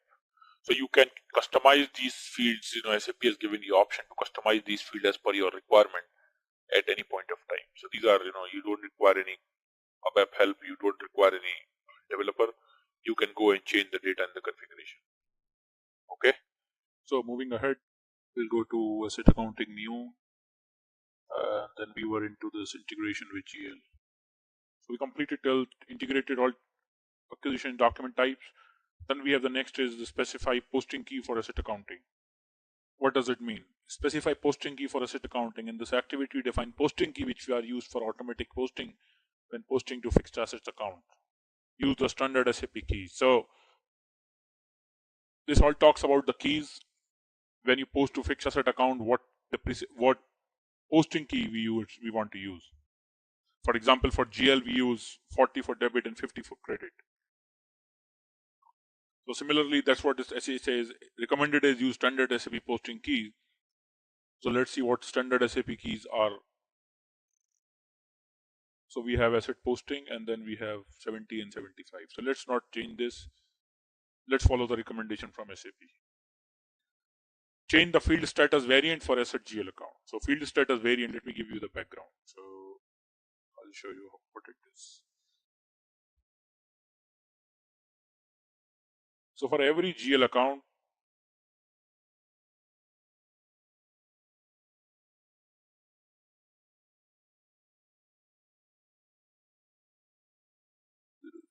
okay, so let's talk about this one. So there is a term called field status variant in GL account, and this is what we have. Okay, now what does it mean? It means when you post to the GL for assets, what will be the fields which will be hidden, what will be the field which will be optional, and what will be the field which are mandatory for the user. For example, to post in any asset account, asset number is mandatory. Okay, to post in asset account, we don't need material number, right? So this basically signifies what is mandatory, what is optional. So let's see what it is. There we have. Let's see the first tab, general data. So you see, assignment number is optional, text is optional, invoice reference is hidden, suppress means hidden, required means required entry. If I go ahead and see what is mandatory, so all these settlement period, material number, all these are suppress. But we cannot have asset number suppress. So let's see where is asset number.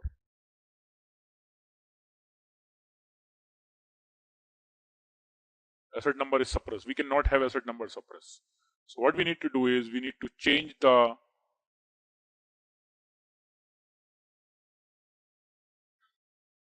assignment to asset account.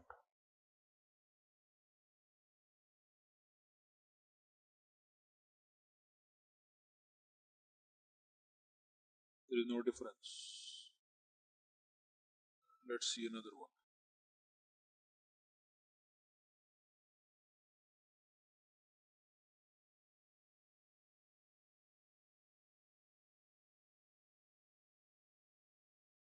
So we have asset number now optional. So it will be visible on the screen. Okay. So let's save this one with this field status. So field status basically controls the asset number. So now what this option provides is specify posting key we did. Change the field status variant for asset GL account. So let's define the variant first. Then so we will We have G007. We just saw that. That is okay for us.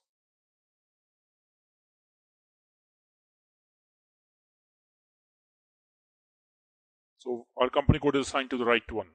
Field status variant 0001. And here what we do is we will check that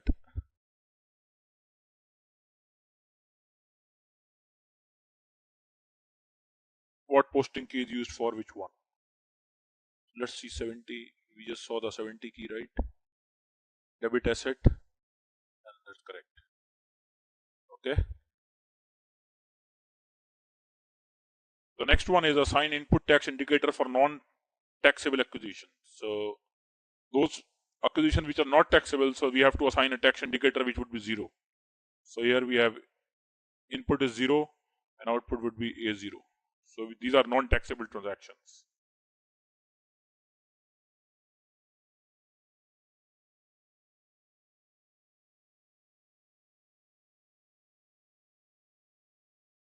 Next one is the post depreciation to GL account.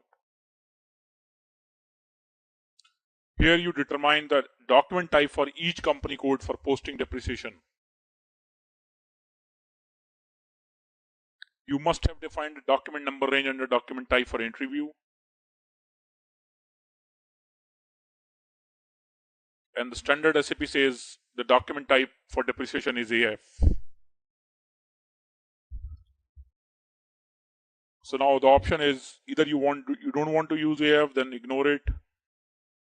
If you want to use AF, then keep it as it is. Normally, AF is the one which is normally used.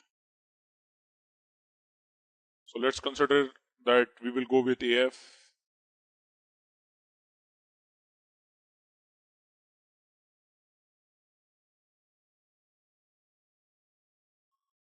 So how are you posting your depreciation? Is it a monthly posting? Is it a bi-monthly, quarterly, annually? Enter in expert mode. These are all the settings. So normally depreciation is a monthly posting, for every client. So we keep it as a monthly program which SAP runs. Because this setting allows you to run the program. If you make it annually, SAP will not allow you to run it during the year. If you run it, say it semi-annually, you cannot allow, SAP will not allow you to run it during the month or monthly basis. So the way you specify here, it will control the depreciation program. If you say it monthly here, and if you forget in 1 month, SAP will give you a problem. It says, hey, you forget the last month because you have given that this setting is monthly, and now you are saying that you want to run it on every second month. This is a problem. So we have to ensure that this is the right setting as per the industry standard. Normally it is a monthly setting.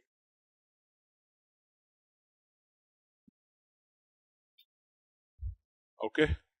Then we have additional account assignment objects. So this is what we did with integration of GL account with general ledger.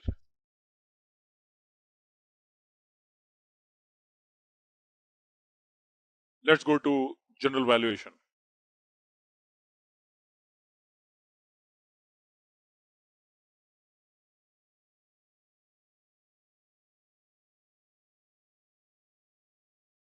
The first is set chart of depreciation. So this allows you to set the chart of depreciation for which country you are going to work now.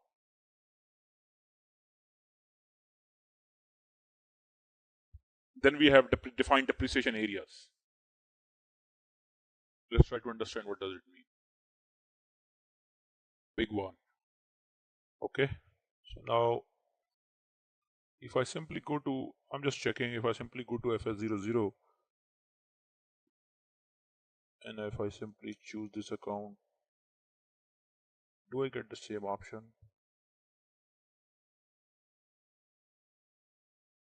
Yes. And technically this option means change the field status of the asset GL account. So here what you have to do is you have to change the field status variant, because you have to make cost object as optional. It was hidden actually in the asset account. So you have to make that optional. Debit asset. Okay, so this is optional. What does SAP says? Credit asset. This is optional. We cannot suppress this, otherwise system will not allow the entry. 0001 is assigned to our company code. And what option SAP is giving here is, in FIGL setting, you control which fields are contained in the entry screen for posting transaction. So that's field status variant. Field status variant is something where you can tell system that when I'm entering into this account, any particular GL account, I should have these fields display on the screen, and these fields should be hidden from the screen, and these fields should be optional. So you can make mandatory, optional, or hidden. You can control these through field status variant. You can also specify whether these fields are required entry, or you need to make specification to this type if you plan to use statistical postings.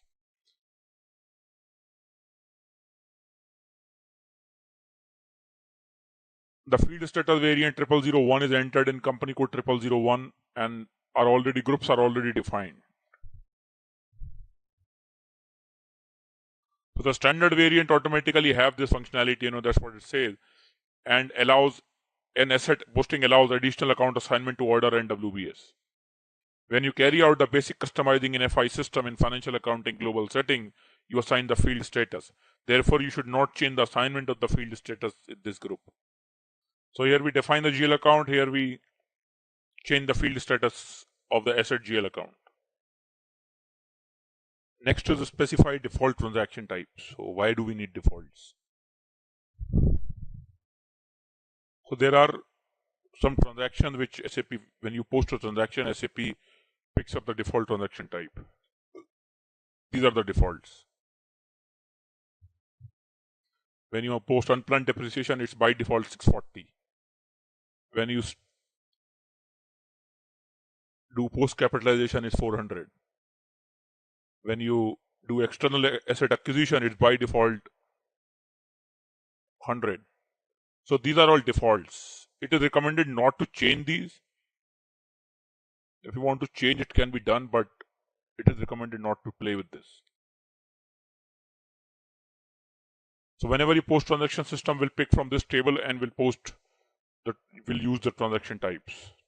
Determine transaction type for internal transactions. So what are internal transactions? You determine transaction type data system uses for posting. There are some system also use some transaction type, like when you run the depreciation, the system doesn't ask you or gives you option to put anything. System will internally take that as a transaction type. So there it is 500. So these are internal transactions. See how default asset value date is determined. This is very interesting. In this step, you define which rules the system should use in each company code when determining default asset value date when posting asset transaction. You need this step only if you have special needs in regard to the asset value dates, and there are standard rules in the system that meet most of the setting the asset date. So now let's understand the asset value date. So the standard way is, there are three types of dates in asset accounting: posting date and document date. So those two dates are very common, across SAP. Posting date is something when GL will take the impact. Document date is for reference, and asset value date is something which is specifically for asset accounting. So asset value date is basically when you put an asset value date for today, or let's say you are in June and you post an asset value date for 1st January. Then system will determine the depreciation start date as 1st January, and it will calculate the depreciation start from 1st January. So asset value date is something, which determines when you want to capitalize your asset, or even for everything, when you want to retire the asset, when you want to transfer the asset. If you transfer an asset, you post from A to B a company code, and you put the asset value date as 1st April. So what system will do is system will check, okay, you want to capitalize that asset in receiving entity from April, then it will reverse the depreciation in present company code for 2 months or 3 months, whatever the dates, and it will post in another company code in the same month. So that is the logic of asset value date.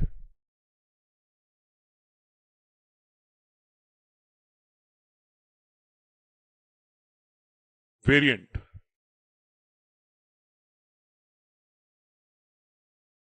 When asset is acquired, then it has to be cap date. Okay. When retirement happens, it has to be entered manually. When settlement of happens, posting date will be your asset value date. When you settle the order, your AUC posting date will be, your order posting date will be your asset value date. In post capitalization, first day of the fiscal year is your asset value date. So there is a primary rule, there is an alternative rule.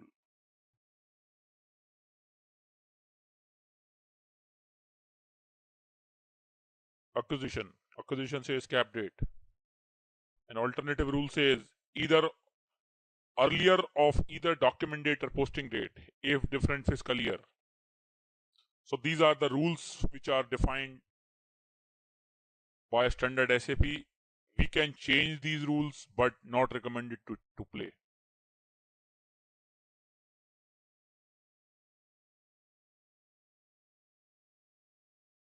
So these are all enhancements which are given by SAP. We can use them, as and when needed in our programs.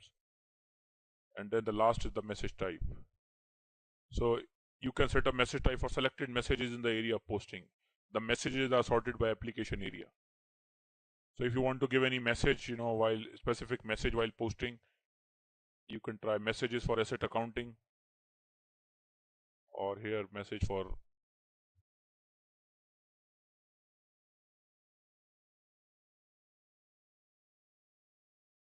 and by user, is it a online batch processing, what message you want to give. So these are all, an additional things which can be given to the user.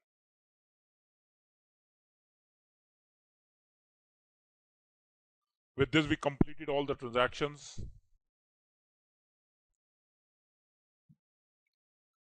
Now let's go to information system, sort versions for asset report. So there are sort versions in asset reports.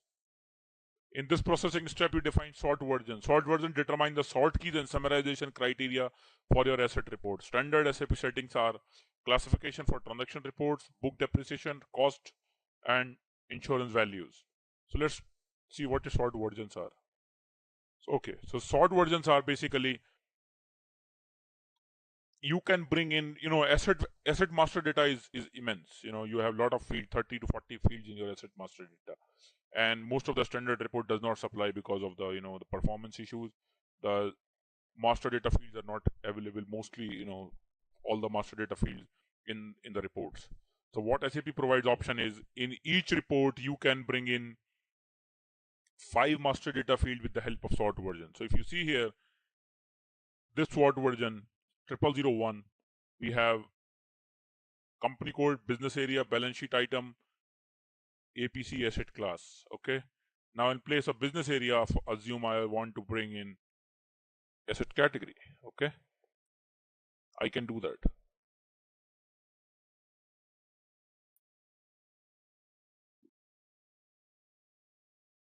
Cap date. So here we have to select what all we want to bring. Let's say we want to bring in depreciation terms. And now, then we select what all depreciation term we want to bring in. We want to bring in depreciation key. Okay. So now if I use this sort version in my report, I will get the depreciation key. So let me show you.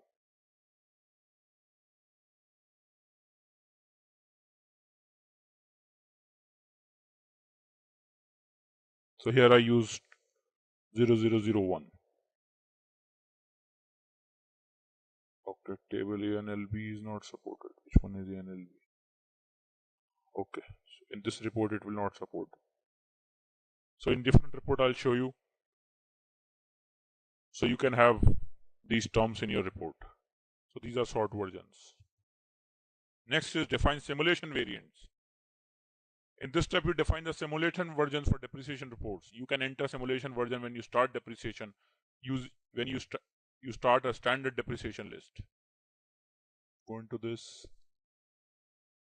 A1 is there, and then simulation rules you will see.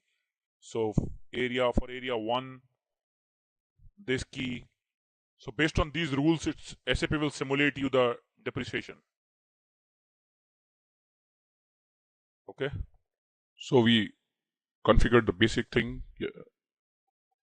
Now we will try to post a JV and we will see how system is working, or our company code settings correct, or still we have some issues. So that's the first target now. Give me a second. Okay. We'll go to FB50L. We'll do a test posting and we will see, are we able to post a JV or is there still some issue?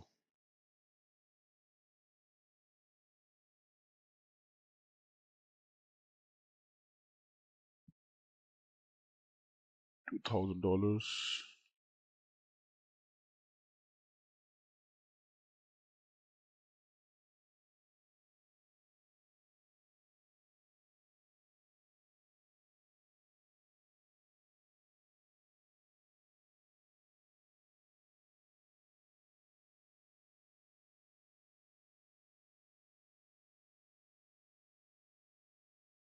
Okay. So we'll try to see what system is going to post. So we have debit other general expenses and credit cash.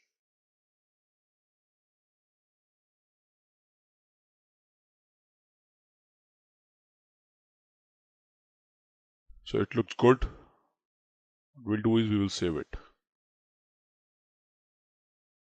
Okay. So now this document, if I go to this display document,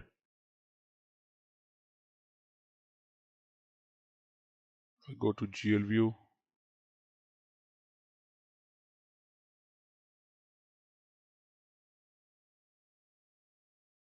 There is no other ledger maintained for this company code.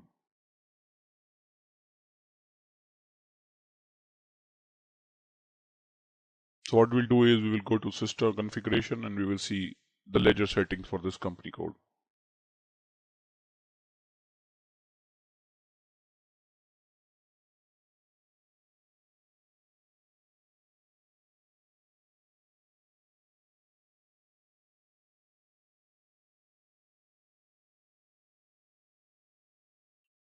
At this point, we just have one ledger in the company code.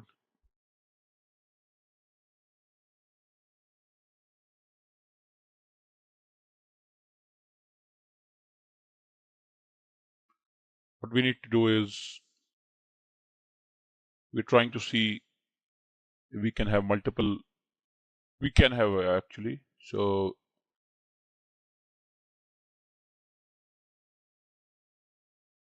okay, should be activated.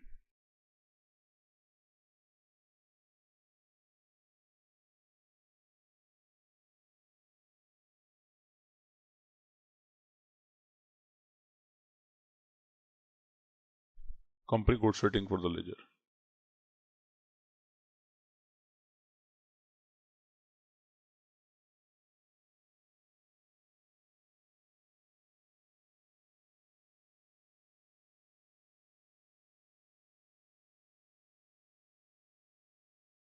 Okay, so here we have.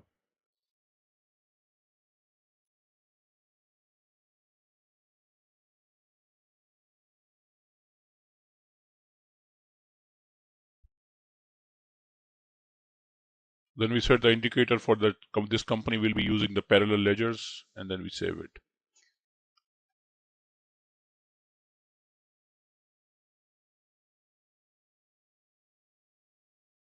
We'll try to see a document which we posted. If in GL view we have an option of other ledger now. Okay, this document was not posted with the ledgers. So the org structure is done. We are ready with the company code. Now we will go to the asset accounting settings.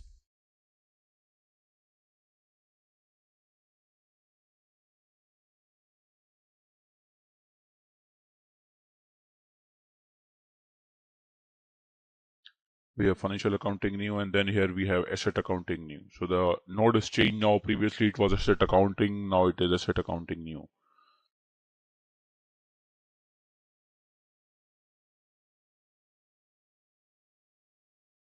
Go to our structure first.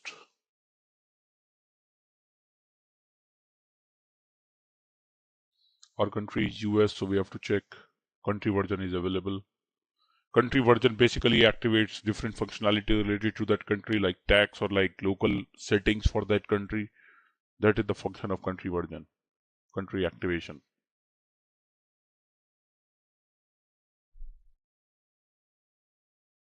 Then we'll copy chart of depreciation. We'll copy from the standard US chart of depreciation. That's what the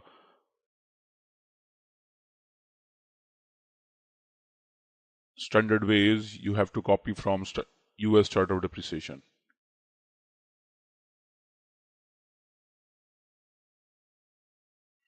So it says chart of depreciation copied.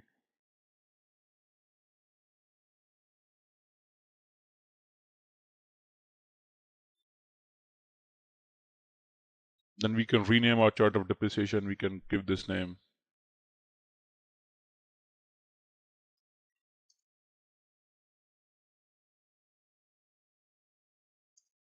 We can say chart of depreciation Apple. So we can just rename our company.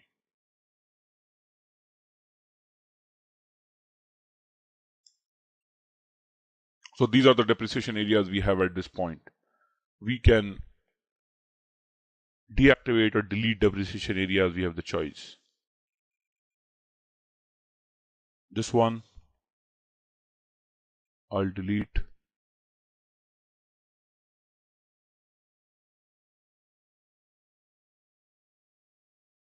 Okay. So it goes in display mode. I can change the names as well. So I'll change the name so that it's clear how to do that. And then we will assign the accounting principle as well. We'll say US GAAP local currency. Okay.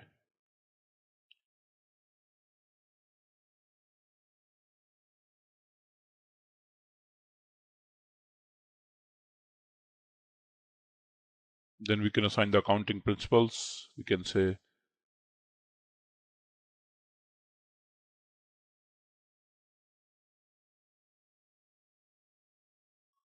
and this is my local GAAP.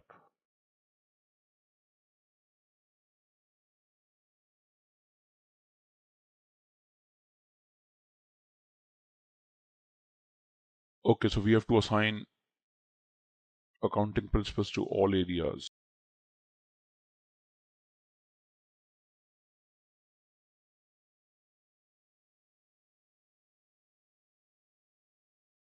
Specify an area for accounting principles 01 that post APC.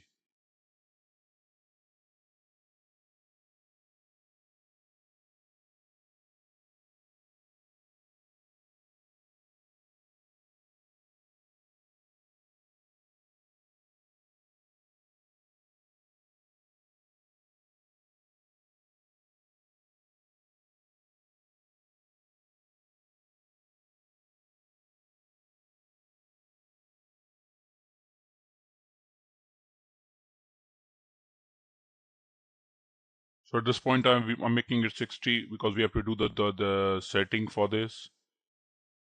We have to change the setting for depreciation area. So this is okay. This is saved.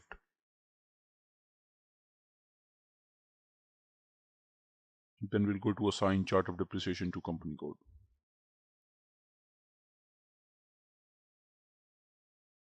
So we have a company code AA01 and then we assign our chart of depreciation AUS we just created and we will make the assignment.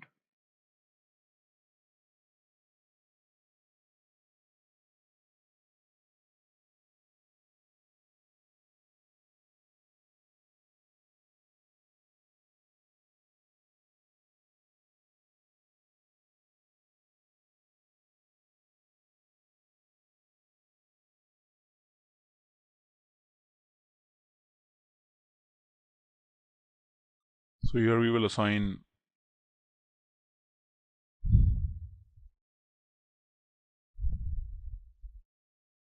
ZL, and we will say this area is post to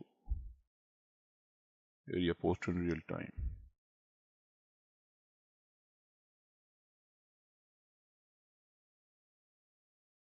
So now it says chart of depreciation AUS, ledger of assigned accounting principal overlap.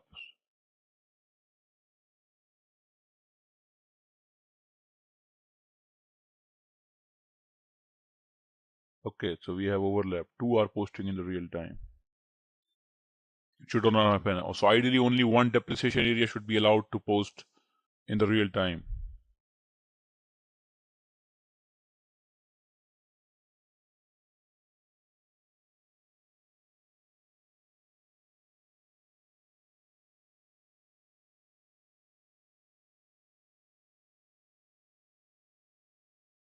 We'll complete this setting. Okay. So now we'll come to production startup. And the first option is set or reset reconciliation account. So what happens is when we migrate the data for asset accounting, it is migrated in two steps. So one is we migrate the subledger and another is migrate the general ledger. And then before migrating these two, there is a connection between GL and subledger which needs to be broken, because you cannot make entry, if in the recon accounts, subledger and GL, if the connection is made normal, they are connected, then you cannot make entry to the subledger without making entry to the GL. So this is an additional step which only asset accounting work differently. It's not a case for AP and AR. So you break the connection between subledger and GL, you load the data for subledger and GL separately, and then you build up the connection again. So this is set or reset reconciliation account. So if you set here, so all the GL accounts are set as reconciliation account. Okay. So if we want to break the connection, we say this and we save. Or if we want to build a connection, we can do this and then we can save. So before migration, we build this connection, and then after migration, we break this connection.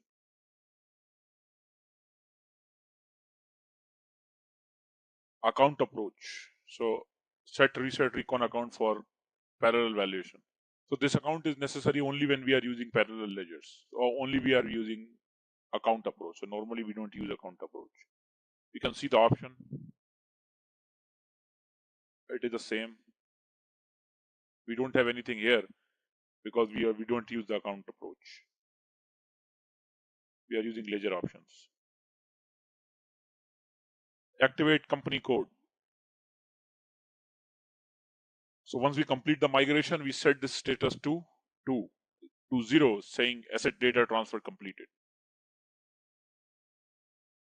At this point, it is still 2 because still we are still working on the configuration.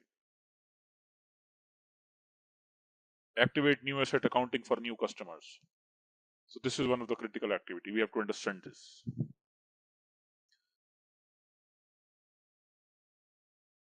Use this activity if you have not yet used asset accounting in SAP powered by HANA. Okay. You can use this activity to activate new asset accounting in SAP. You must perform activation in each client. So this is where, if you haven't used an SAP accounting that in Simple Finance, then you use this step. You must first make the relevant settings in customizing, and then you activate new asset accounting.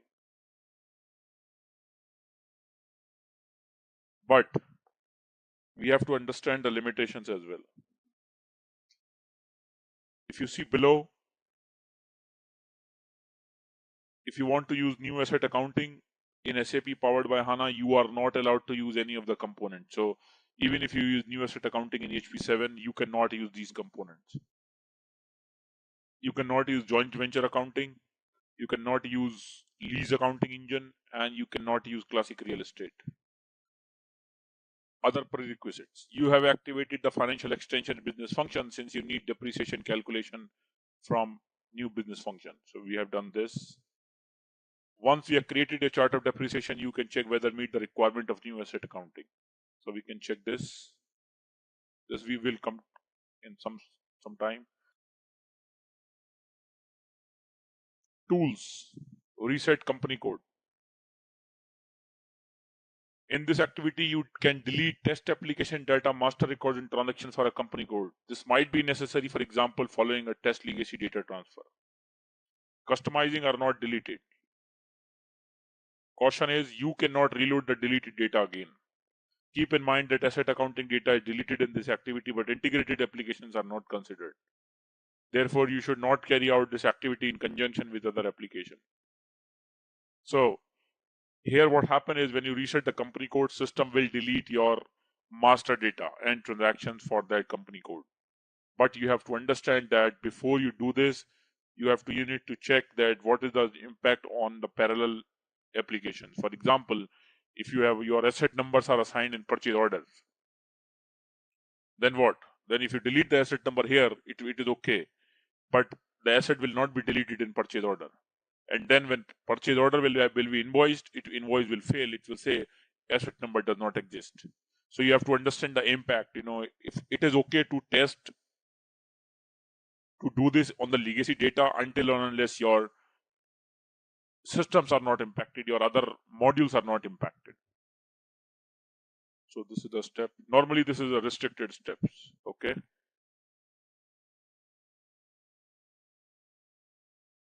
This is a very restricted step. It is normally not allowed in the organizations. Reset year end closing. In this step, you can reset the fiscal year that was last closed in asset accounting. The fiscal year is then open again for posting. You can limit the reset by company code or to specific depreciation areas within the company code. However, that fiscal year is also opened in the financial accounting. You need to ensure that, you can tell system, okay, I did a mistake. I wrongly closed the fiscal year. I want to reset that fiscal year. But you have to ensure that the same fiscal year is opened in GL again. It is, otherwise it will be an inconsistency. You open subledger, but you don't open the GL. Normally, you are not allowed to reopen a fiscal year after it was closed for accounting. Therefore, you should only use this function in the test systems. In testing, it is okay.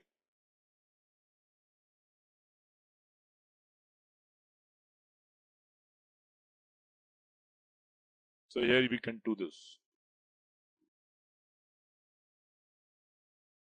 Okay. Now, before we move to overview expert, we just need to see the new asset accounting activation status. So here we have activate new asset accounting. So this is active at this point. So what we need to do is when we are in the new system, when we are building the new system, that activation has to be in preparation phase. Once we complete, then we do activate. And once we activate, then we cannot go back. And this activation checks a lot of things. So there are sometimes error comes if you're wrong in depreciation area, ledger is not assigned to the company code. Anything is wrong in the system, catch out here.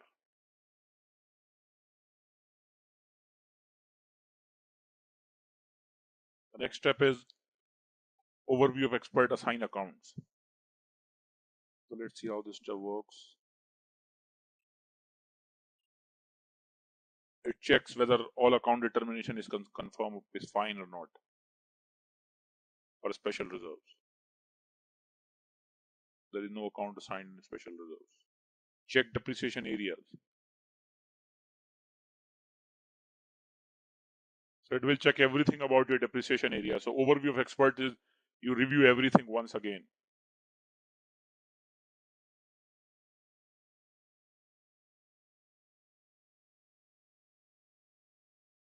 Check real depreciation areas. So it will only check the areas which are real and post in real time. Which currencies, value copy rule, depreciation terms, group transfer of intercompany, sequence of depreciation calculation, capitalization version. So this is just the review of end-to-end configuration what we have done. That's why the term says overview of expert. So at expert level, you just see at a high level what you have done to before you finalize the system. Check of area configuration for activation.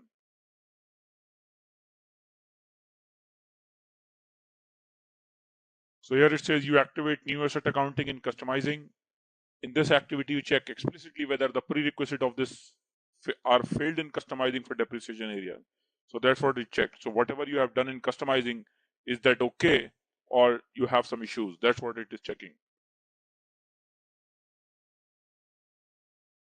Check company code. It will check everything for the company code. All assignments.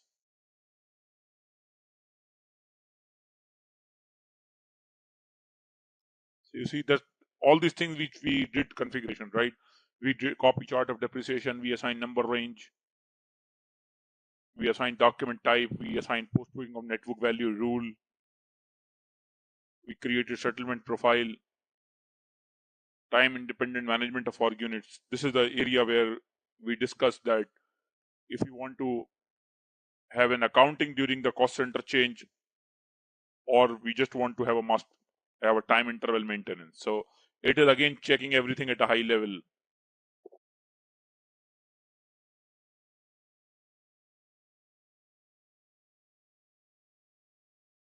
Check depreciation areas.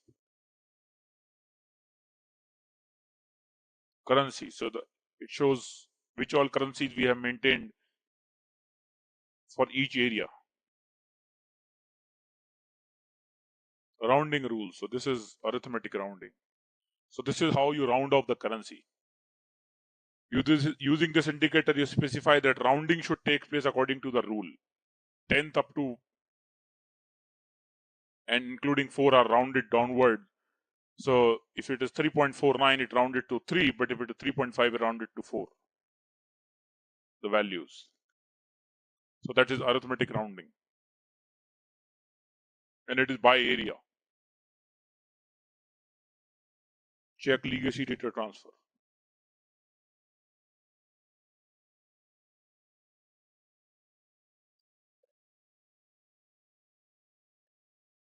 Here you cannot change anything, it is just review. Anything you want to change, you have to go back to the main configuration wherever we did line by line, and then you can do any change. Account assignment.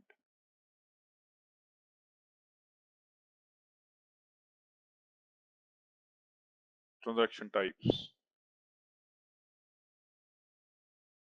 And then final one is the asset class.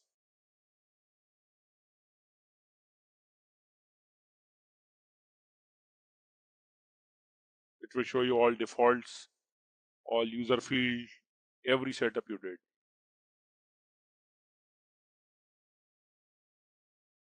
Okay? All right, let's test your knowledge. Here's a question for you.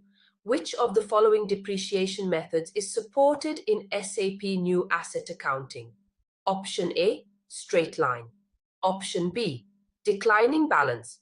Option C, sum of years digits. Option D, all of the above.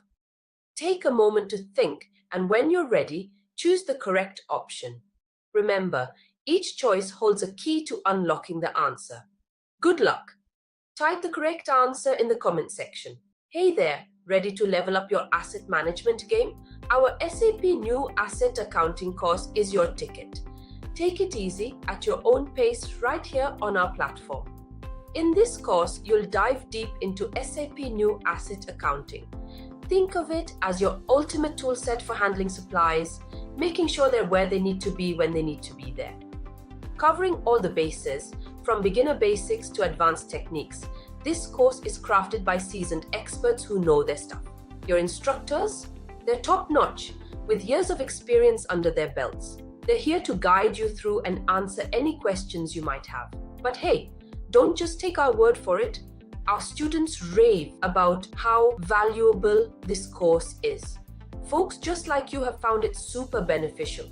And the best part, it's budget-friendly. Quality learning that won't break the bank. Ready to master SAP New Asset Accounting? Sign up today on our page. For more details, hop over to ZaranTech's website. So the next config is technical clearing account. So this is the new thing which is introduced in New Asset Accounting. Let's understand what is this. What is technical clearing account? For an integrated asset acquisition posting, the system divides the business transaction into operational part and valuating part. For the operational part, the vendor invoice. So there are two system. When you purchase an asset, traditional entry was, asset account debit, whatever asset number is, and credit the vendor, right? That was a very simple entry. And in the same entry, it was a valuation part. Asset debit was valuation and credit was operational. But now with the introduction of technical clearing account, SAP has broken up the operational and valuation part separately. For operational part, the system posts a document valid for all accounting principles against the technical clearing account for integrated assets acquisition. So what operational part is the vendor invoice. System posts a document valid for all accounting principles against the technical clearing account for integrated asset acquisition. So it posts one document, it says debit technical clearing account, credit vendor with whatever value it is, and it posts one document number in all the ledger groups, in all the ledgers, leading, non-leading, whatever the case is. From technical perspective, the system generates a ledger group independent document. So it's that document number which gets generated for operational part is ledger independent. It is just one document. Okay. But now when it comes to valuation part, what happens? For valuating part, asset posting with capitalization of asset, the system generates a separate document that is valid only for the given accounting principle. Okay. So the valuating entry would be asset debit to technical clearing account. And here, the system posts an entry which is basically by ledger groups. So let me give you an example. This is an interesting topic.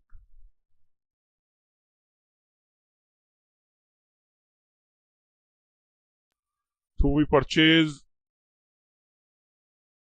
assets for $4,000. Okay.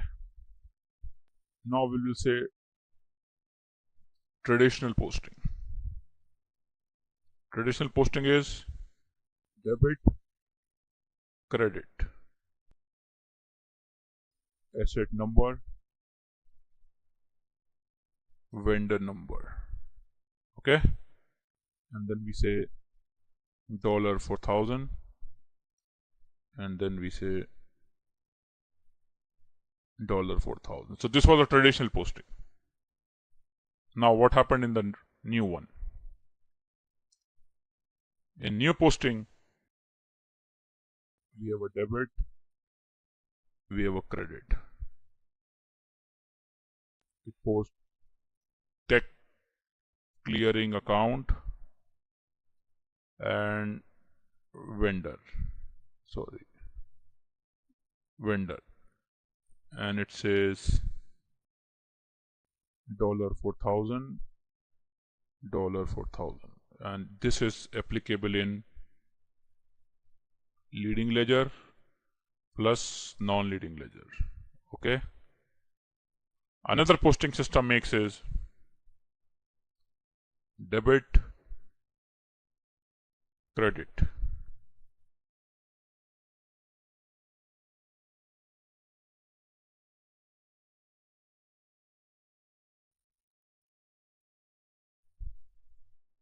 So the second document posts this one. So this is operational part, and this is valuation. Now this one is posted into 0L. Another same entry will get posted into non-leading ledgers. Now, okay. So this is one part. We'll come back to Excel again. So let me explain you again. This was a traditional posting where you have debit asset and credit vendor.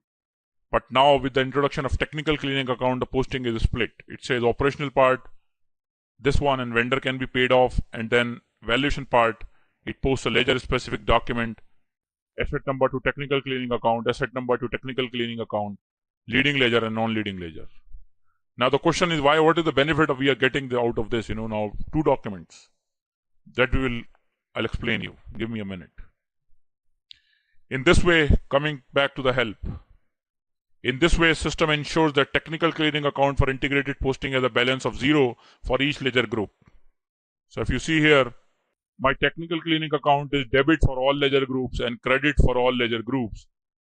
It's 0 actually by ledger group. Okay, so no problem. We are good here. So system ensures 0 balance. That's okay. The account does not appear in the balance sheet, but in the balance sheet itself, but in the notes to financial account statement, since it has 0 balance. It will never appear in your balance sheet because it's a 0 balance.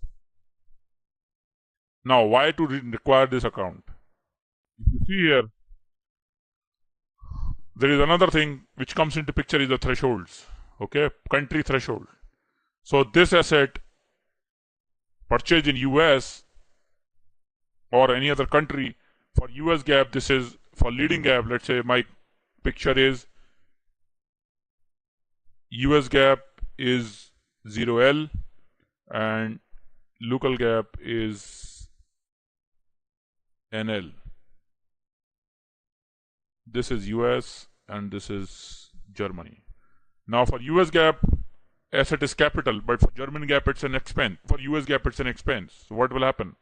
So here it will go to the expense account. Got it? Now it makes sense to have different valuation. So for US GAAP, the valuation happens in expense because it's a less than $5,000. But for German GAAP, it's an asset because there the threshold is not $5,000. So that's why system will post in leading GAAP, it will post to expense, but in non-leading it will post to asset. So that's why this valuation part comes into picture, and you are valuating your same asset, same transaction in a different way. For one GAAP it is an expense, for another GAAP it is an asset. However, the transaction is same. That's why this logic comes into picture for technical clearing account.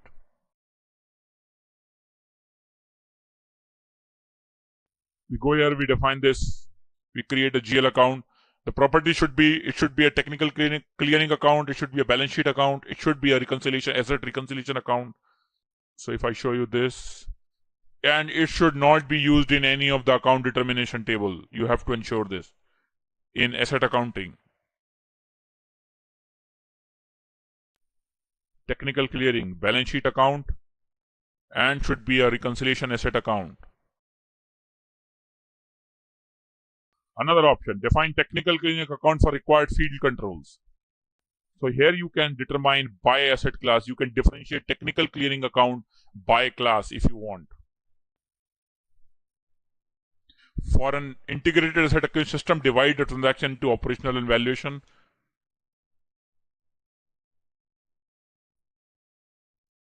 Okay, here it is.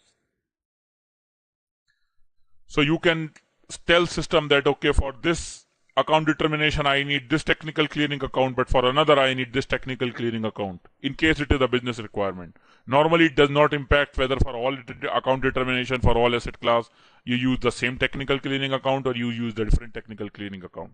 It hardly matters because at the end, the balance gets out 0 automatically, and this is not the part of your any reports. And unnecessary, you are just maintaining multiple accounts if you are saying system that, okay, maintain it by asset class. But you can do that. SAP option is available.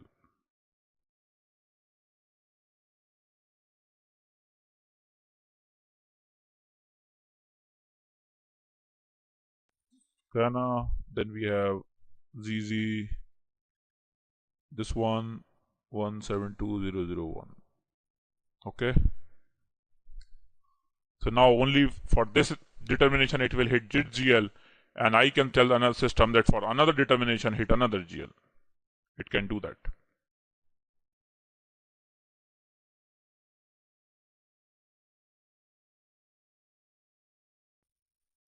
Allow down payment transaction types in asset class. So what is down payment? Let's understand the concept first. So when you purchase a big ticket item, normally, you have to pay the down payment. Vendor will say, hey, give me some advance money. I cannot give you the item of 1 million on 30-day payment terms. You have to give me some advance. So what AP team do is AP team creates a down payment request. It's an You can say notional entry, and then it makes a payment against that. But how does it impact an asset is when that accounting happens. For example, there is a purchase order of $1,000 and $100 is an advance, okay? And then what you do is system will post $100 advance on an asset because it's an asset purchase. Now when the vendor will deliver goods and give you final invoice, vendor will give you invoice for $1,000, right? And it will say, hey, adjust full invoice, because initially it was a down payment request. Vendor will say, hey, take the invoice of $1,000, pay me $900 and balance it, adjust against my down payment. So in that case, when you book the $1,000 invoice and 100 is already booked, your impact is 1,100, but actual impact should be 1,000. So in that case, what you do is you clear the down payment. When you do the down payment clearing, then that $100 is cleared out and the actual balance on the asset comes as $1,000. Now here what we do is we allow the system to have down payment on certain asset class. We should not allow the down payment normally on the normal assets. It should be normally on AUCs. Okay. So if you see here, down payment, specify asset class. So standard SAP is also given the option, just have it on AUCs. Don't have it on normal assets, because normal assets are purchased without, if you're purchasing a laptop, if you're purchasing a furniture or machinery, it should not be a, you are not going to pay advance. For $1,000 laptop, you are not going to pay advance to the vendor. But if it is $1 million item, then it is an advance. And for $1 million item, normally it goes under an asset under construction or projects. It does not go under direct asset. So if this is allowed, system will only allow down payment posting only on this asset class. If you create an asset, any other asset class, and you put it in the down payment request, system will reject it. System will say not allowed. Sorry. So in AP, it impacts. If somebody by mistake put the wrong asset number in down payment, system will block them. It will say, hey, there is a control. You can only put the asset created under asset class 4000 or 4001 or whatever the AUC class is. You cannot do under any other class. So that's the functionality we have here.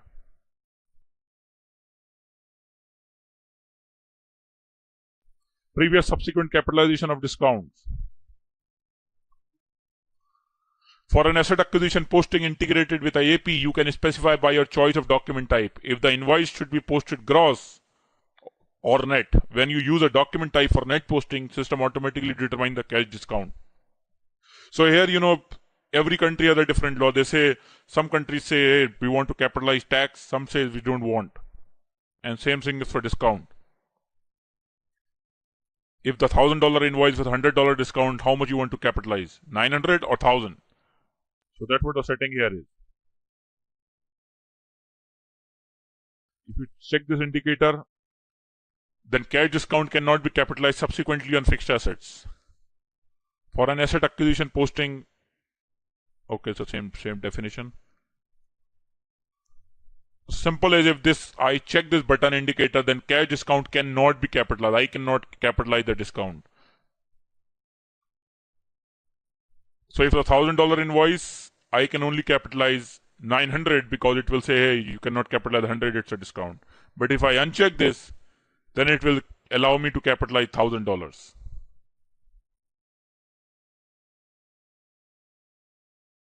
Define validation. In this step, you define validation condition for asset-related posting and allocate these rules to corresponding transaction type.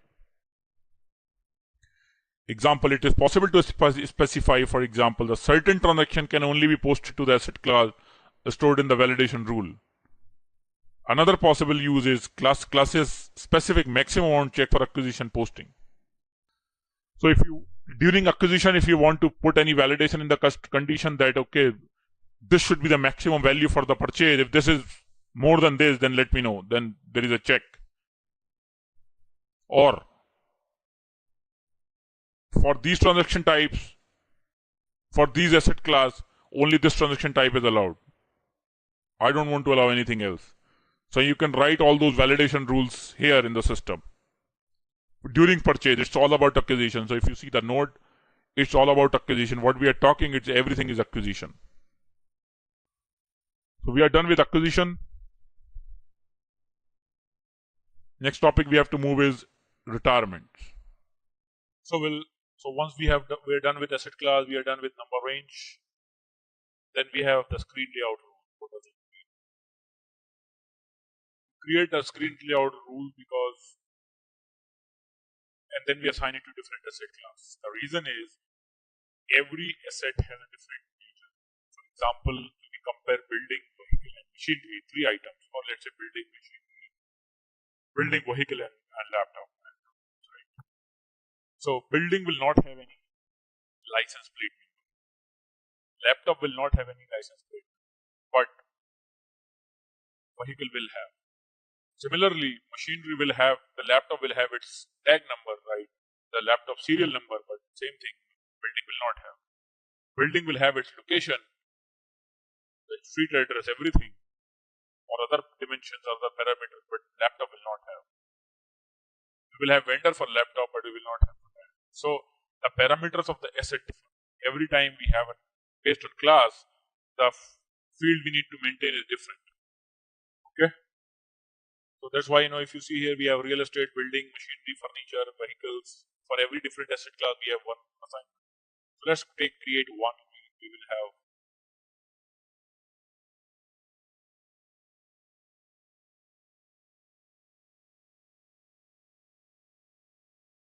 we created one buildings.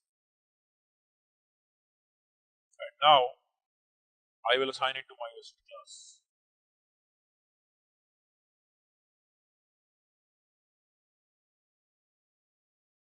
That's how I assign my asset class. Now when I go to this, we have another tab. Specify chart of depreciation, screen layout, and account assignment. If I go here,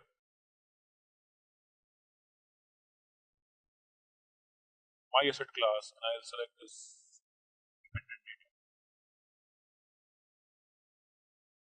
Then I have to activate this asset class in my chart of depreciation.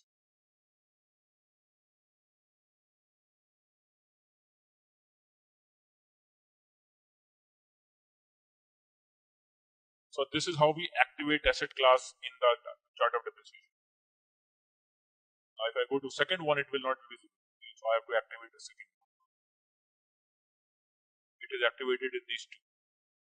So I'll say, okay, make it active in. Then I'll go to the third one. Then this is active in no chart of depreciation. So I'll go and say, make it active in my chart of depreciation. And based on chart of depreciation, I can change the rule. I can change the screen layout. I can change the account determination. So that's how it works. So for example, if in US I want to use different, if one chart of depreciation is assigned to multiple company codes, and in one company code I want to use different chart of depreciation, and another I want to use different, the account determination I can do that.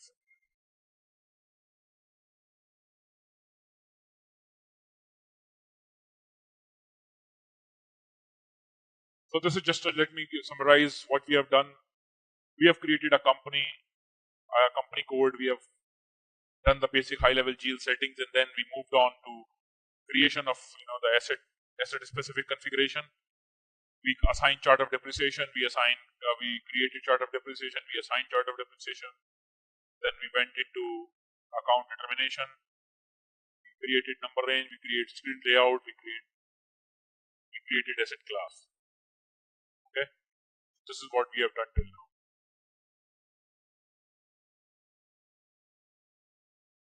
Moving ahead, we will have integration with GL.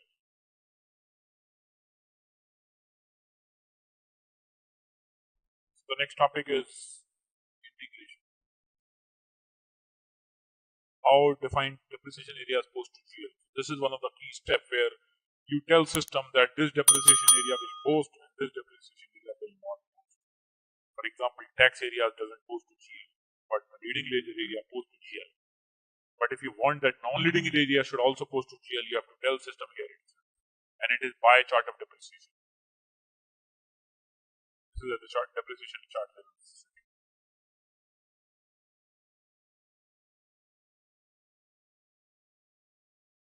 Double click this, now it gives you all the details. So the setting here is area do not post, area post in real time, area post only depreciation, area post APC immediately and depreciation periodically. Then we have assignment to the ledger principal, real depreciation area. Then we have value maintenance perspective. What kind of values are we expecting? Are we expecting a positive? Are we expecting negative? Somewhere we have positive, somewhere we have negative. For example, acquisition cannot be negative, right? We cannot have negative acquisition on the asset. Depreciation cannot be positive. We have unplanned depreciation, only negative value as well. We cannot have unplanned any depreciation as positive. So that's how it controls the values. Ordinary depreciation also. Again, negative values only. We cannot have depreciation as positive. Revaluation, we have no revaluation normally.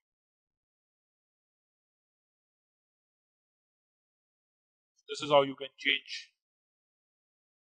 the area.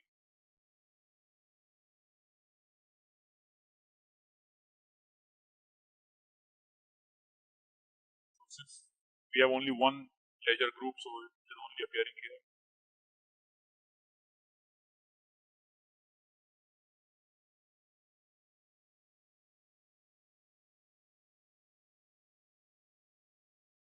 So next step is assign GL accounts. So GL account is something we assign for the posting, and as I discussed, asset is assigned to the asset class, and asset class will further call the account documentation and account documentation will call the account. This is the screen where we are setting.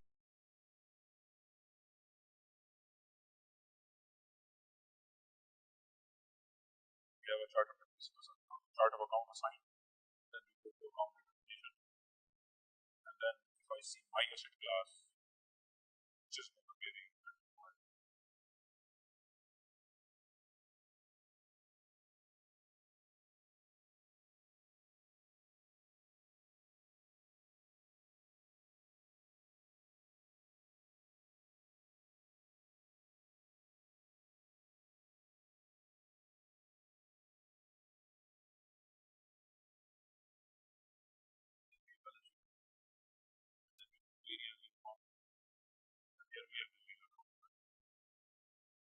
so for successful financial posting, we have to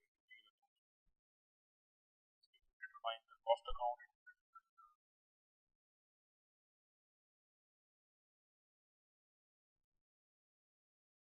the depreciation account, any accounting which happen on that asset which is assigned to this asset class will be controlled from here. All the GL accounts will be controlled. So you cannot directly have any posting on asset directly on GL account. For assets, even if it's a down payment, it's clearing, it's a loss, retirement, everything has to be done.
We have other buckets, okay, special depreciation is for tax, unplanned depreciation you normally post unplanned values.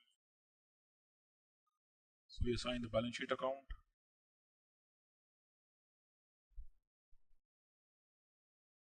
Okay, we go to depreciation tab. We are good, we have assigned all the GL accounts, all the depreciation, AD will get posted to this, expense will post it to this, we will see all those postings. Okay, so another important area now is the technical clearing account. So this is something very new in new asset accounting. This is a part of EHP 7 and Simple Finance. So what it does, it creates when you acquire an asset, it creates two accounting entries. At the first step, it debit the asset, credit this clearing account, and at the second entry, immediately it debit this account and credit the vendor. Okay.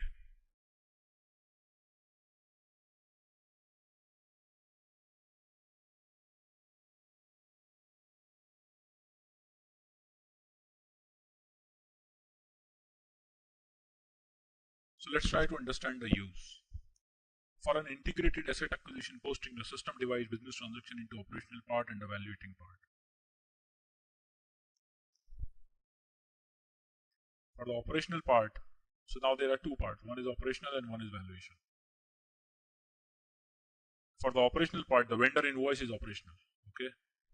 Because that is something for the normal operation. The system posts a document valid for all accounting principle. Again, the technical clearing account. From technical perspective, the system generates a ledger group independent document. But from valuation perspective, for operational perspective, system generates one document. It says debit technical clearing account and credit the vendor, so that vendor invoice can get posted. Now, from valuation perspective, what system do is asset posting with capitalization of the asset. The system generates a separate document that is valid only for the given accounting principle. The document is also posted again technical clearing account for an integrated asset acquisition. From a technical perspective, the system generates ledger specific document for each accounting principle.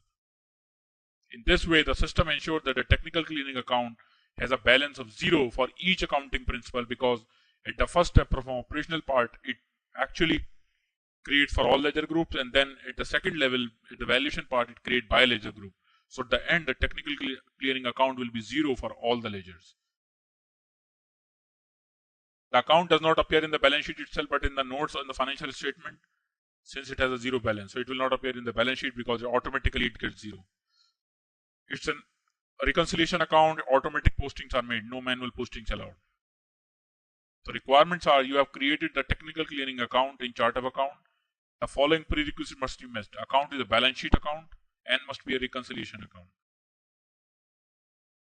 It's a non-line item managed account and is not allowed to be defined in account determination for asset accounting. It cannot be a part of any account determination table. Now the reason is operational part is clear. Okay, we have to pay to the vendor, we book the invoice. From valuation perspective, we can have a scenario where for one ledger group we make the asset as asset, or we make the purchase as asset, and for another ledger group we same purchase as expense. Okay, and this is very normal. Every country have its own threshold. So for US GAAP it's $5,000 threshold, and India it's 5,000 rupees. So if it's something you purchase for $200, for India it's a capital, but for US it's an expense. So from valuation perspective, system generates another entry where you can classify them. Okay. So what we will do is we will create one technical clearing account meeting these three prerequisites. We will create one.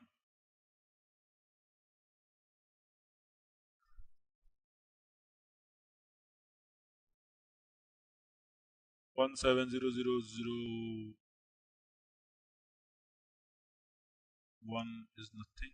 Okay, this is good. We have available account. Then we say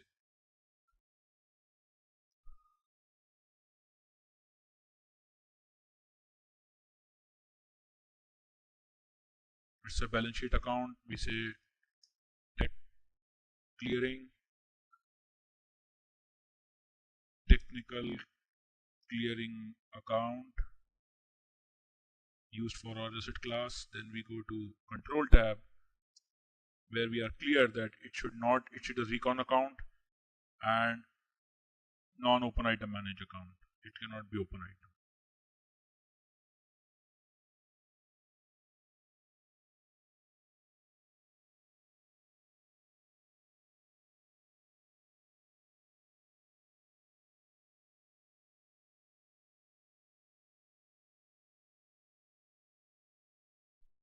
Okay, so now we can go here and we can say for our company code chart of accounts, and then we have 172001. Oh, we have created in company code, we haven't created it in chart of accounts. So we have FSP1.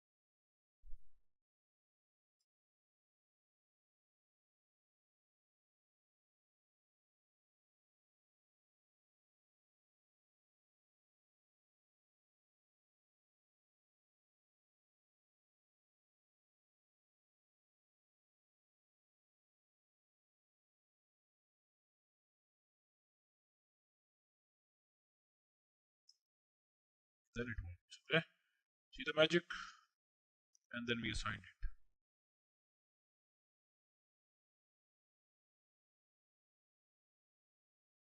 What is the message? Technical cleaning account not allowed in company code with chart of account Kana. This is not defined in company code A01 chart of account Kana.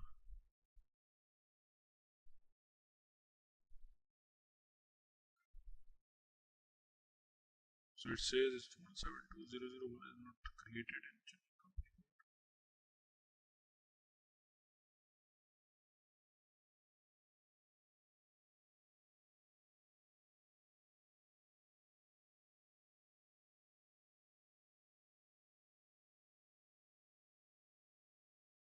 Okay, so now we are good. We have created account and we have assigned it.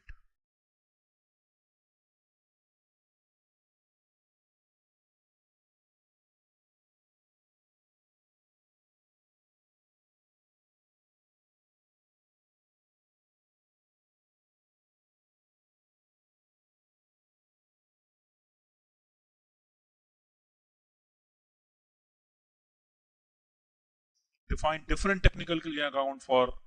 So if you want to have a technical clearing account by account determination, okay. So this you define across.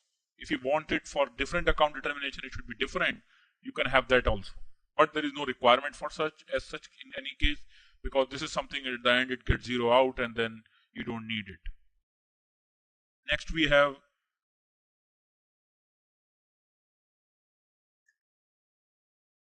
integrated transactions alternative document type for accounting principle specific document. Again, a very new thing, a very latest thing in HP7 in new asset accounting, that you can have document type for by ledger group. You can say if you are purchasing something, then you can say that okay, for this ledger group it should be AA, but for another ledger group it should be SA.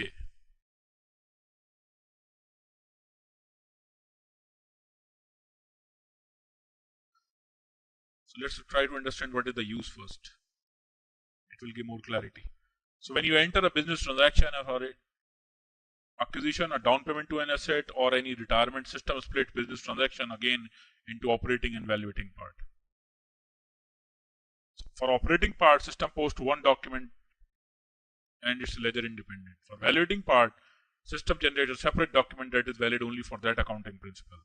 This means that there is a separate document for each accounting principle, right? As I said, for one, it is an asset, for another, it's an expense posting. From a technical perspective, the system generates a ledger group specific document for each accounting principle. That's correct. If document splitting is activated, system cannot always pass on document type of the entry view to the valuating documents. So the entry view is KR when an invoice is booked. The reason for this is that document type can be defined so that the items are designated as required, but they only exist in the operational document, not in the valuating document. There is another reason why you might not need to use different document type. Your organization might require the valuating documents are posted with different docs type to the operating document types. In this activity, you can specify alternative document type for accounting principle specific documents of asset accounting. So when your document splitting is activated, system cannot pass the actual document type. Let's say KR is the vendor invoice, KR document type to the valuating document type. Okay. So then in that case, you need this functionality where you have to give the another document type.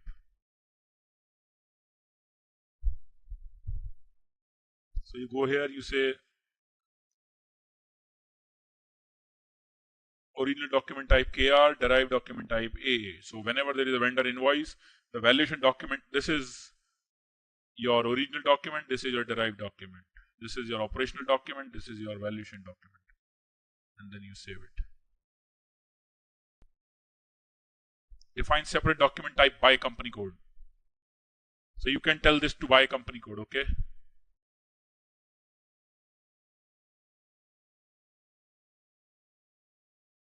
So you can tell AA01 for KR, I need AA. So for my company code, I will say whenever there is a vendor invoice on the asset, the valuation document type should be AA and your original document type can be KR. It will be KR because it's a vendor invoice.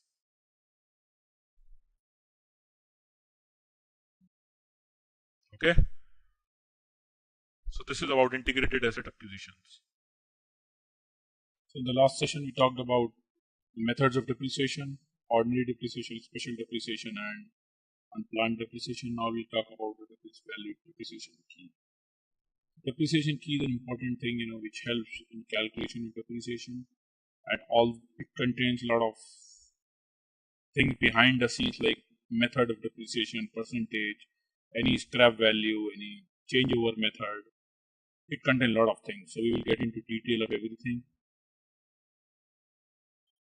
So number one is the calculation methods. There are multiple methods for the depreciation. So first one is the base method.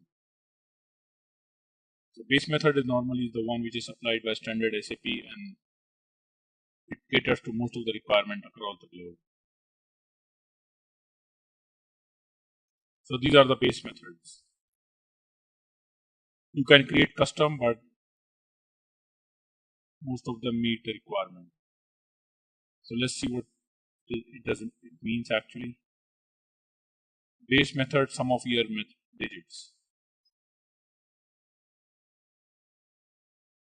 So number one tells us what type of depreciation is it. It's ordinary depreciation or special depreciation or tax depreciation. Then we have method. Which method it is.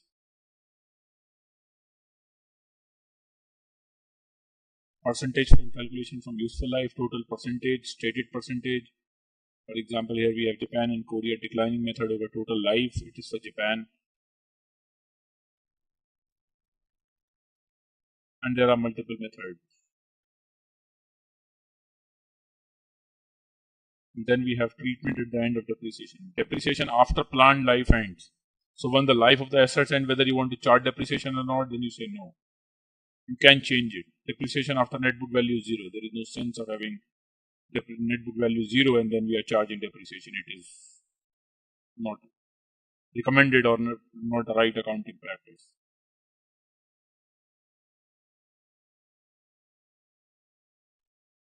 Similarly, let's see one more. What does it talk about? Same thing, different method. No automatic calculation. So these are all base methods. Most of them are applied by standard SAP. Then we go to declining method. Let's understand what it is. So in the step you define declining balance method, then you assign to depreciation key. So the maintain declining balance method and the description for each declining method specify multiplication factor for determining the depreciation percentage rate, an upper limit of the depreciation percentage rate and a lower limit of the depreciation percentage rate. So let's get into the calculation. There we have declining balance method. Value into percentage divided by percentage. For each declining method, specify multiplication factor for determining depreciation percentage rate. How much percentage? The upper limit of the depreciation and the lower limit of the depreciation percentage.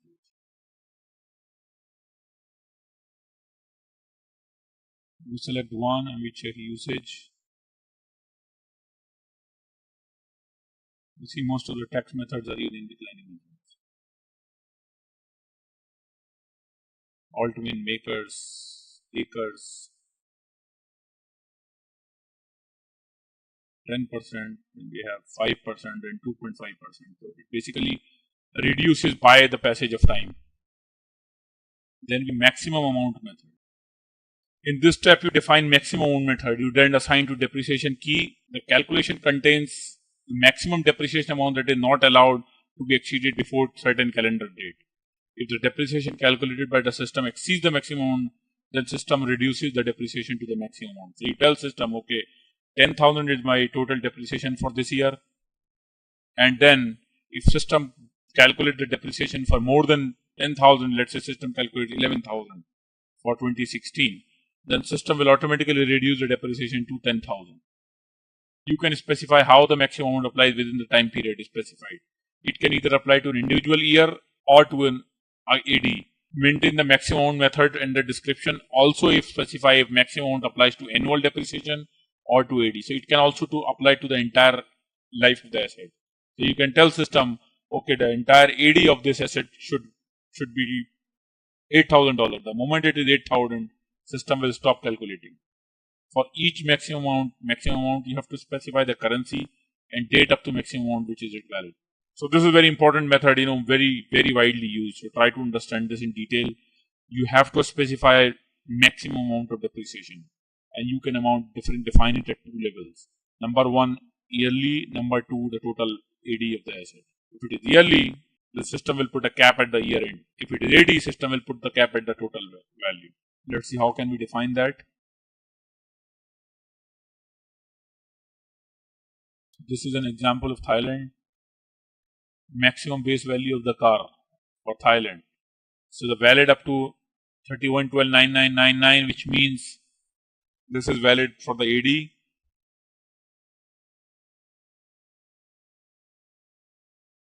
Or if it is annual. So let's make one new entry. We say maximum amount AA0 and we say annual maximum amount for A0 buildings.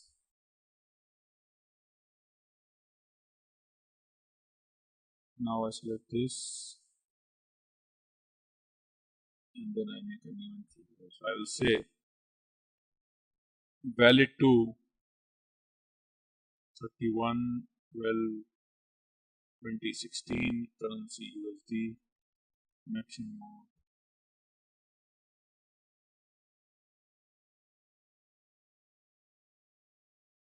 Okay, so I created a method AA0 currency USD and I said by 31/12/2016 90,000 should be the maximum.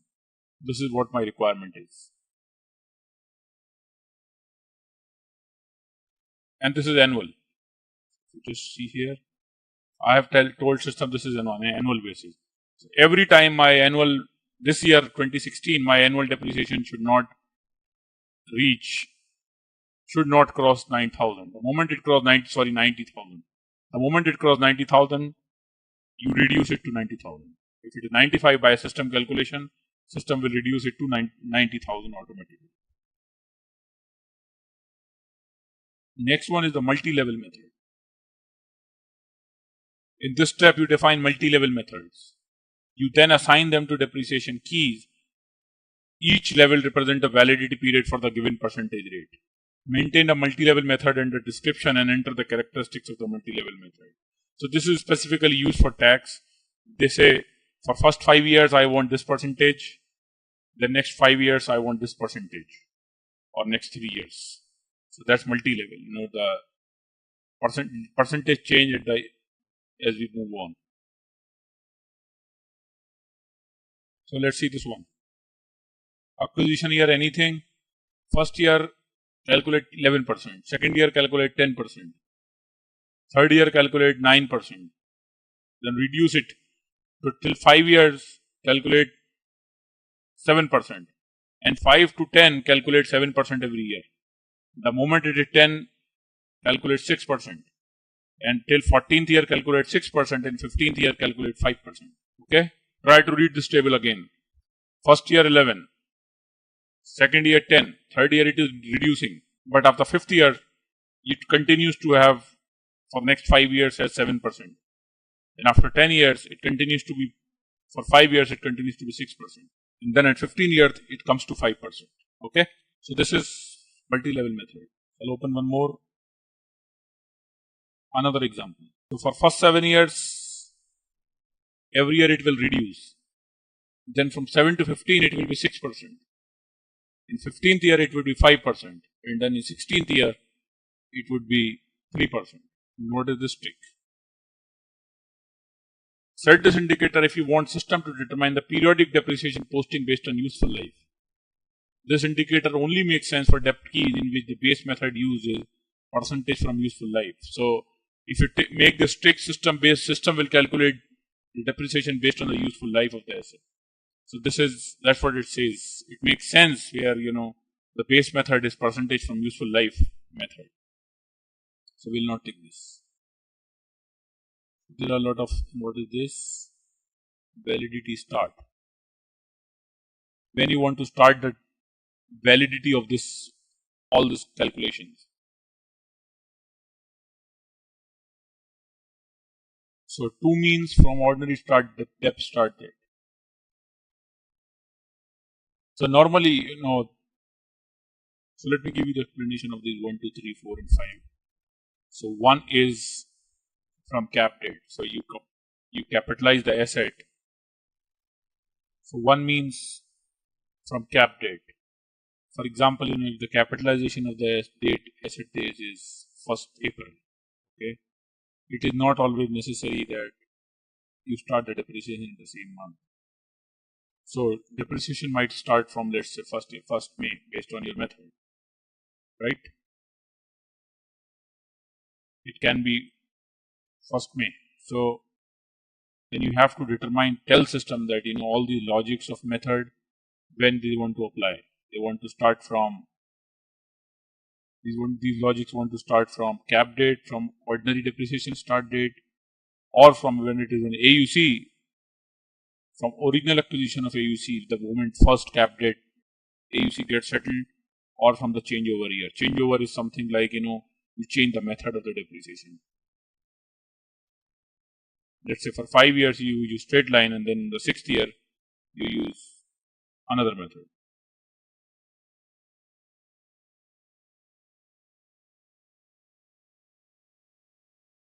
So from changeover year is something, you change the method. So based on this logic, you tell system that, all these methods calculation, all these years, 1, 2, 3, 4, 5, we just saw, from where you want to apply.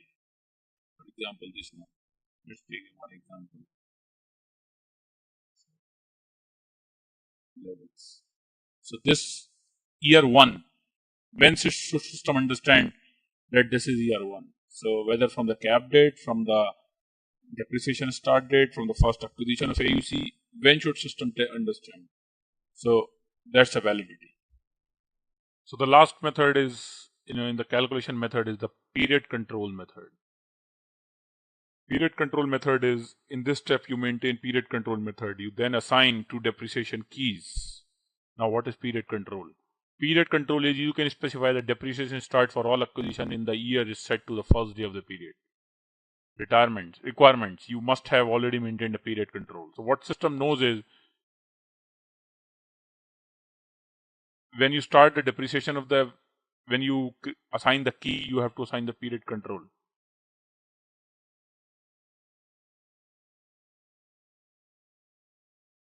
So maintain the period control method, assign period control for acquisition, subsequent acquisition, retirement, and so on.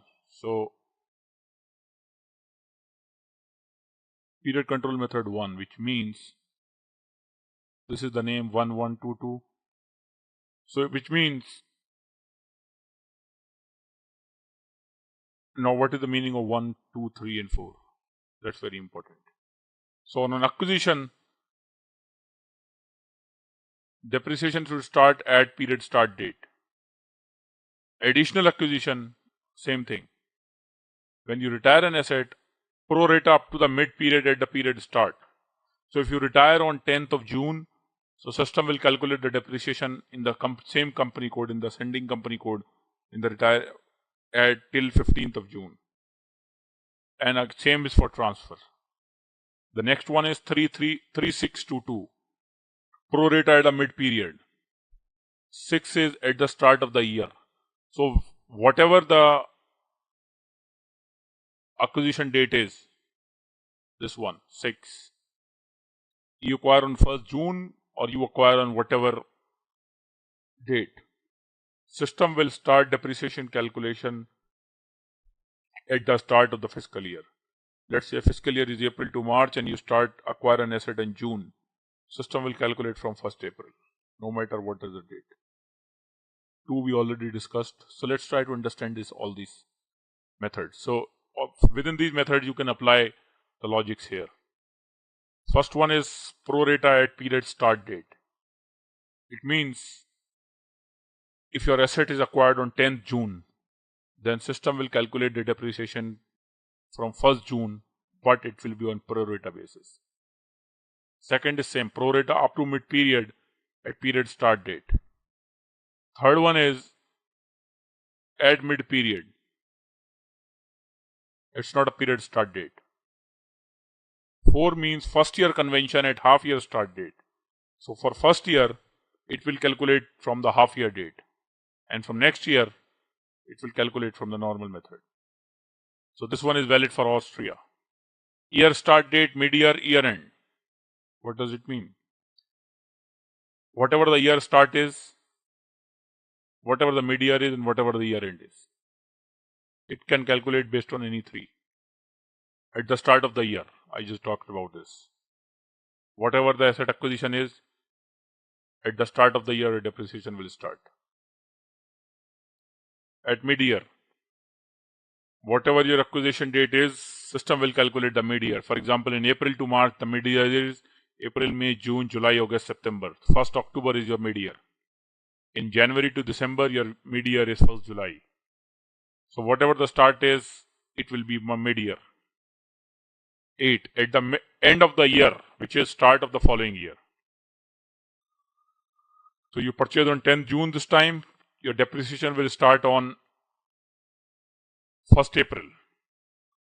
Mid-quarter. This is mostly for tax. At the first quarter. Whatever you acquire, it will post based on first quarter. Next month, next quarter, next half year. Simple. 11 means start from next month. 12 means whatever, if you acquire in June, so the next quarter is April, May, June is July, 1st July. Even if you acquire in May, it will start from 1st July. Next half year. 14 is not used. 15, first year convention and retirement. So this is for Korea. Mexico, first day, same month, second day till last day next month. So all these are methods, convention being used, and these conventions are assigned here. Period control method, and you can define another period control method. For example, let's say I'm copying this one, and I can give a name 07, 06, 05, 03, 7, 6, 5, 3. But okay, so the key is same. I will say Z, A.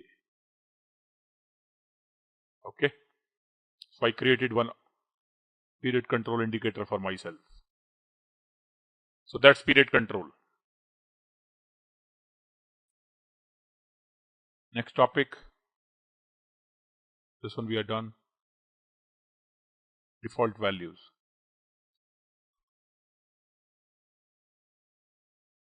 Propose values for depreciation area for company code.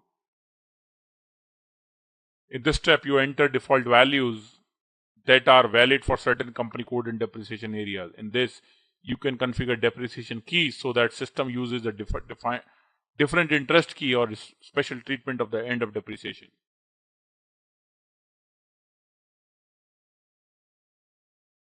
So this is mostly for tax areas where we have interest calculation, capitalized interest, section 263A of US tax.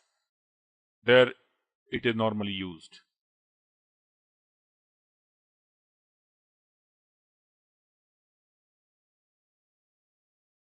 Default values for depreciation key in company code. So here it says company code and allow only acquisition in capitalization year. So I say AA01 and this one.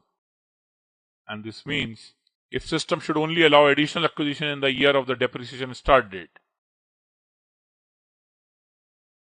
It can be used, if sum of year digit methods is used, or this function can be used for organizational purposes. So I can tell system, okay, don't allow any other acquisition to the asset other than the capitalization year. Next is maintain depreciation key. So this is the one which is the magic now. Okay.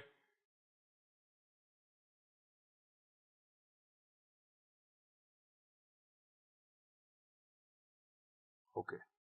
So here is the list of depreciation keys. So depreciation keys are a chart of account level, chart of depreciation level,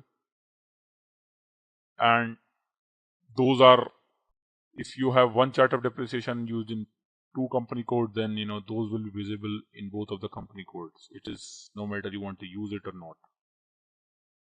Now, how does the key works?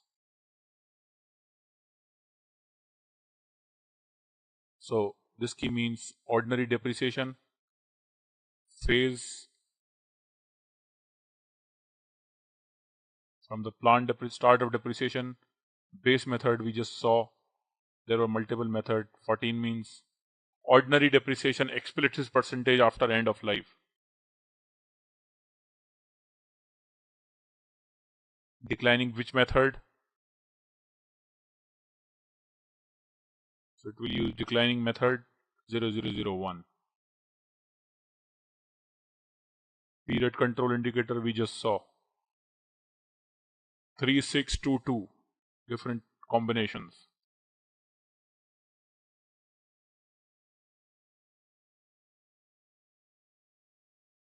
Okay.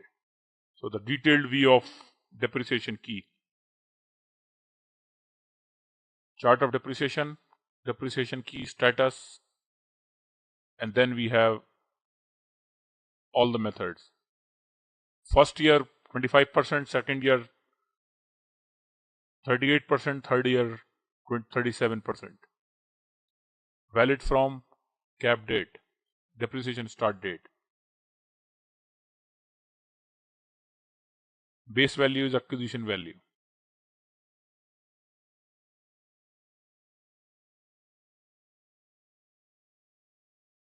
So this is a very important table. This we have to understand in detail. All the logics of depreciation sits here.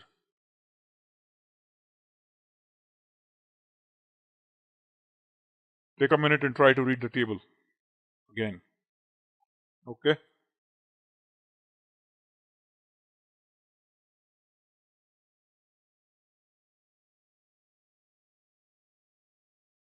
So this is how we design the keys. We will see few more keys because this is the all logic of calculation. If we understand this, we are good.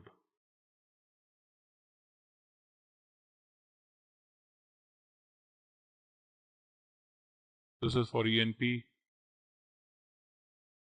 This one looks simple. Let's talk about this one. GD10. This is the normal depreciation key. Okay, so this says building declining method 10.5 2.5. What does it mean?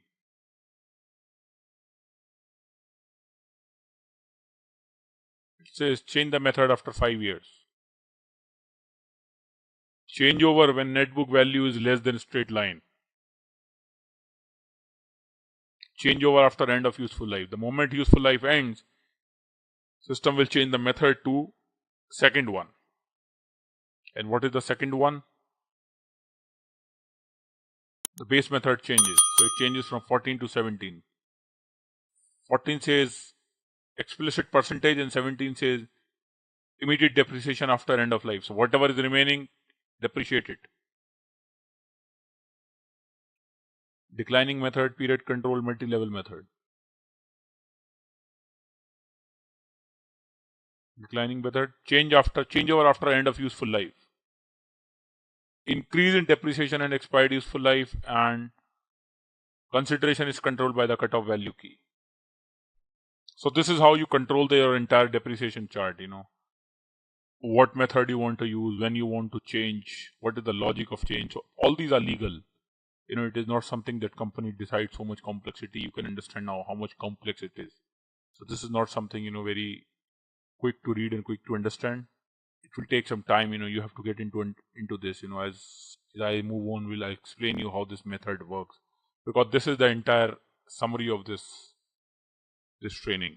If you understand how keys work, then you are good.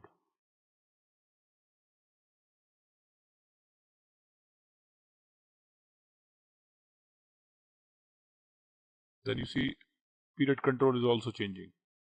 What is 9 and what is 8? 9 and then it gets into 8. 1622 and then it gets into 6622. Sorry, it was 6622 and then it gets to 1622. Multi-level method changes. 46 to 44. What does it mean? It changes from 46 to 44. So 46 is normal method, and then 44 is APC, any life. Whatever life is remaining, just depreciate it. That's all.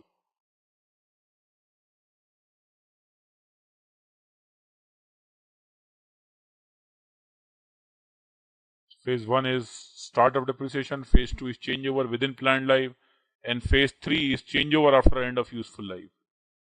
So if the useful life of the asset ends, and then you still have the value, then you want to change the method, then it is phase 3. Alright, let's test your knowledge. Here's a question for you. Which of the following is not a feature of SAP New Asset Accounting? Option A, Integrated Investment Management. Option B, Parallel Valuations for Multiple Accounting Principles. Option C, Real-Time Integration with SAP S for HANA Finance. Option D, Support for Leased Assets. Take a moment to think, and when you're ready, choose the correct option.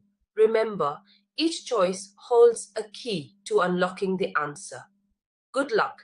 Type the correct answer in the comment section. Hey there, ready to level up your asset management game? Our SAP New Asset Accounting course is your ticket. Take it easy at your own pace right here on our platform. In this course, you'll dive deep into SAP New Asset Accounting. Think of it as your ultimate toolset for handling supplies, making sure they're where they need to be when they need to be there. Covering all the bases, from beginner basics to advanced techniques, this course is crafted by seasoned experts who know their stuff. Your instructors? They're top-notch, with years of experience under their belts. They're here to guide you through and answer any questions you might have. But hey, don't just take our word for it. Our students rave about how valuable this course is. Folks just like you have found it super beneficial. And the best part, it's budget-friendly. Quality learning that won't break the bank. Ready to master SAP New Asset Accounting? Sign up today on our page. For more details, hop over to ZaranTech's website. So we will see the next key. Let's try to understand. This one is very commonly used. Let's take one key for the straight line. We just saw declining method. Let's see how straight line looks like. Phase 1, phase 2, base method 11 and then changes to base method 17. What does it mean? 11 is percentage from useful life. So to calculate the percentage from useful life, for example, if it is straight line method, your useful life is 5 years. The system will calculate every year it will depreciate 20%, right? If it is 17, then ordinary depreciation, immediate depreciation after end of life. The moment life ends, if there is a value, complete it. Declining method should not, I think it would be straight line 0, 0, 0, 0. Period control, it changes from 7 to 8. Okay. And then we have changeover method. Change is again after the end of 5 is after end of useful life. This is the we just saw. Then we have another option, changeover percentage. So we can put percentage also for changeover. So this is what we have as a summary of this. Again, more complex table, but very important to understand to get into asset accounting. You have base method, you have multi-level method, declining method, period control. So since it is, we are working in straight line, we don't have anything in declining method. Multi-level method we do have. Here it says start with net book value and then go to so to start with acquisition value and then it calculates from every time it calculates based on net book value. Again, valid from ordinary depreciation start date. So normally most of the keys start from the depreciation start date because cap date is just an informational field. It derives, it's not, kind of not only informational. It derives your depreciation start date, it derives the financials, but actually the calculation runs based on the cap date.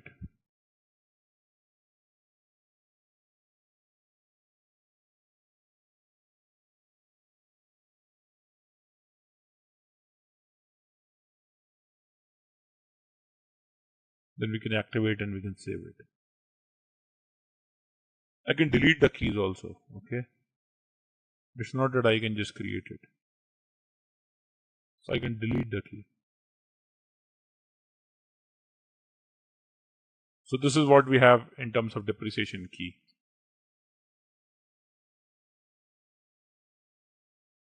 Next we have is period control.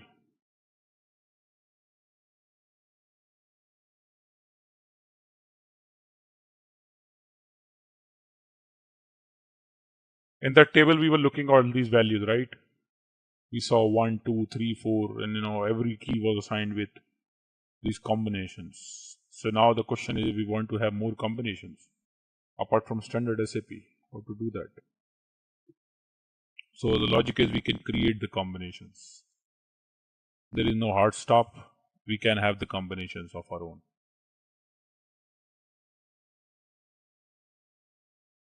Start of next mid-month.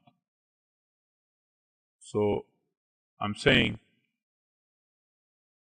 if it is 17, then the depreciation start from the next month, from the mid of the next one. So if I purchased in something in June, it should start from, the depreciation to start from 15 July. If I purchase in March, it should start from 15th April. That's how I add it. Now I define calendar assignment. I just given the name. Now it has to drive things behind the scenes.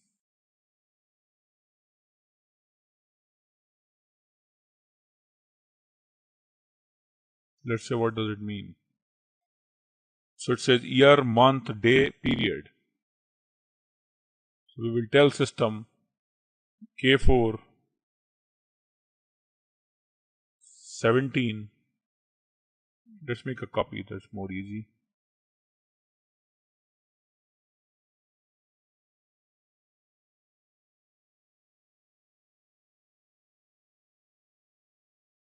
The month as a part of, for every posting period, you must specify the last valid calendar period of the date of the period.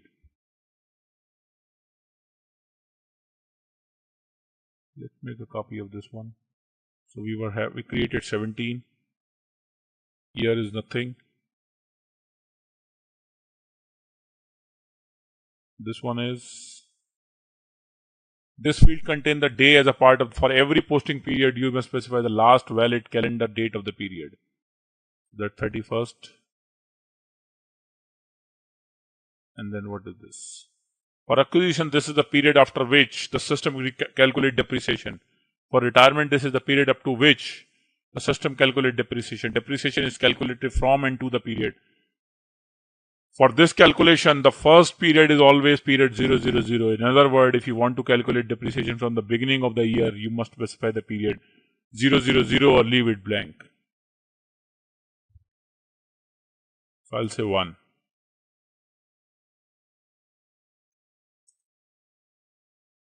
This is what period control is.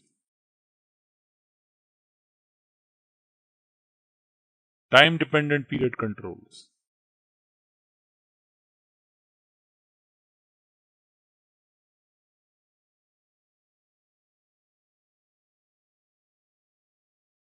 So we have our company code.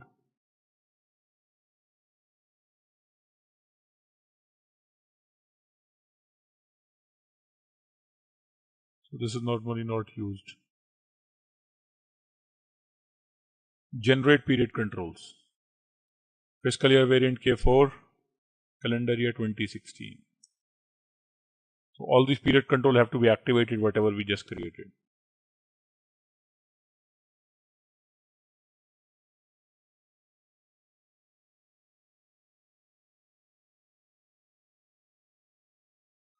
There was no help in the program.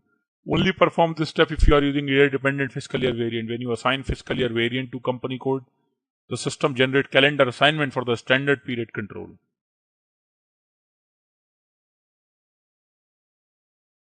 So it is only required if you use year dependent fiscal year variant.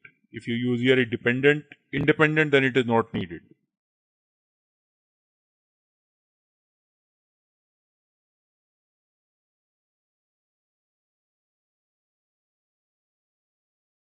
Further settings.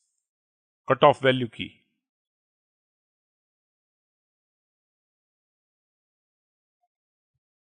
For certain type of valuation, it makes sense or is legally required that you end depreciation when certain value is reached. So very much applicable for Japan. You can enter an absolute scrap value in the asset master record, or you can enter a percentage scrap value in the calculation key. In this step, you define the calculation key for automatically determining scrap values. For each calculation key, you can specify a percentage of depreciation base that should be used or the value.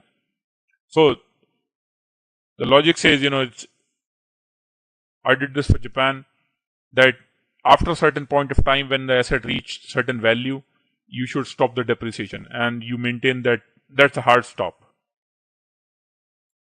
Let's take an example. So start of the validity period cap date, 5 years and 5%. So for assets that are no more than 5-year-old, based on the cap date, the cutoff percentage is valid. Beware that you have to enter the validity period for the individual percentages or level of scrap value in the cumulative form. So you have to stop depreciation after a certain point of time. So that's what you have to define here. Japanese. I just gave you example.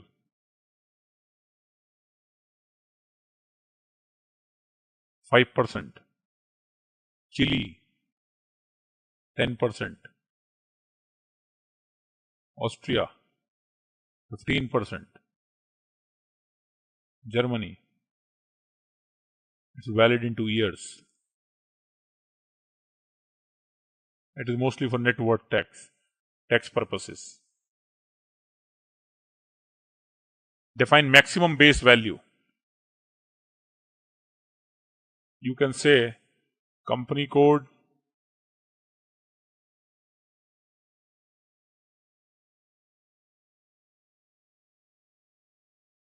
So I'm saying for my company code this, for my asset class machinery for area 1, up to this year, the maximum value is 500. So my asset value cannot go 0. The moment it is 500, system will stop the depreciation.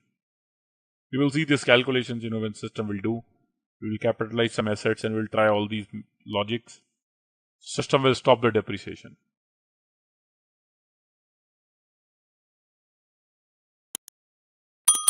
Specify asset specific base value.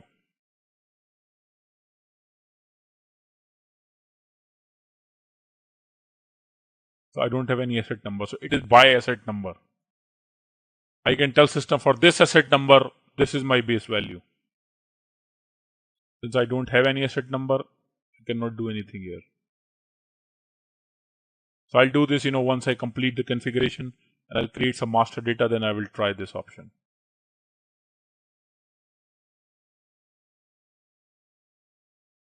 So these are all enhancements, not doable. Hey there, ready to level up your asset management game? Our SAP New Asset Accounting course is your ticket. Take it easy at your own pace right here on our platform. In this course, you'll dive deep into SAP New Asset Accounting. Think of it as your ultimate toolset for handling supplies, making sure they're where they need to be when they need to be there. Covering all the bases, from beginner basics to advanced techniques, this course is crafted by seasoned experts who know their stuff. Your instructors? They're top-notch, with years of experience under their belts. They're here to guide you through and answer any questions you might have. But hey, don't just take our word for it. Our students rave about how valuable this course is. Folks just like you have found it super beneficial. And the best part, it's budget-friendly. Quality learning that won't break the bank. Ready to master SAP New Asset Accounting? Sign up today on our page. For more details, hop over to ZaranTech's website.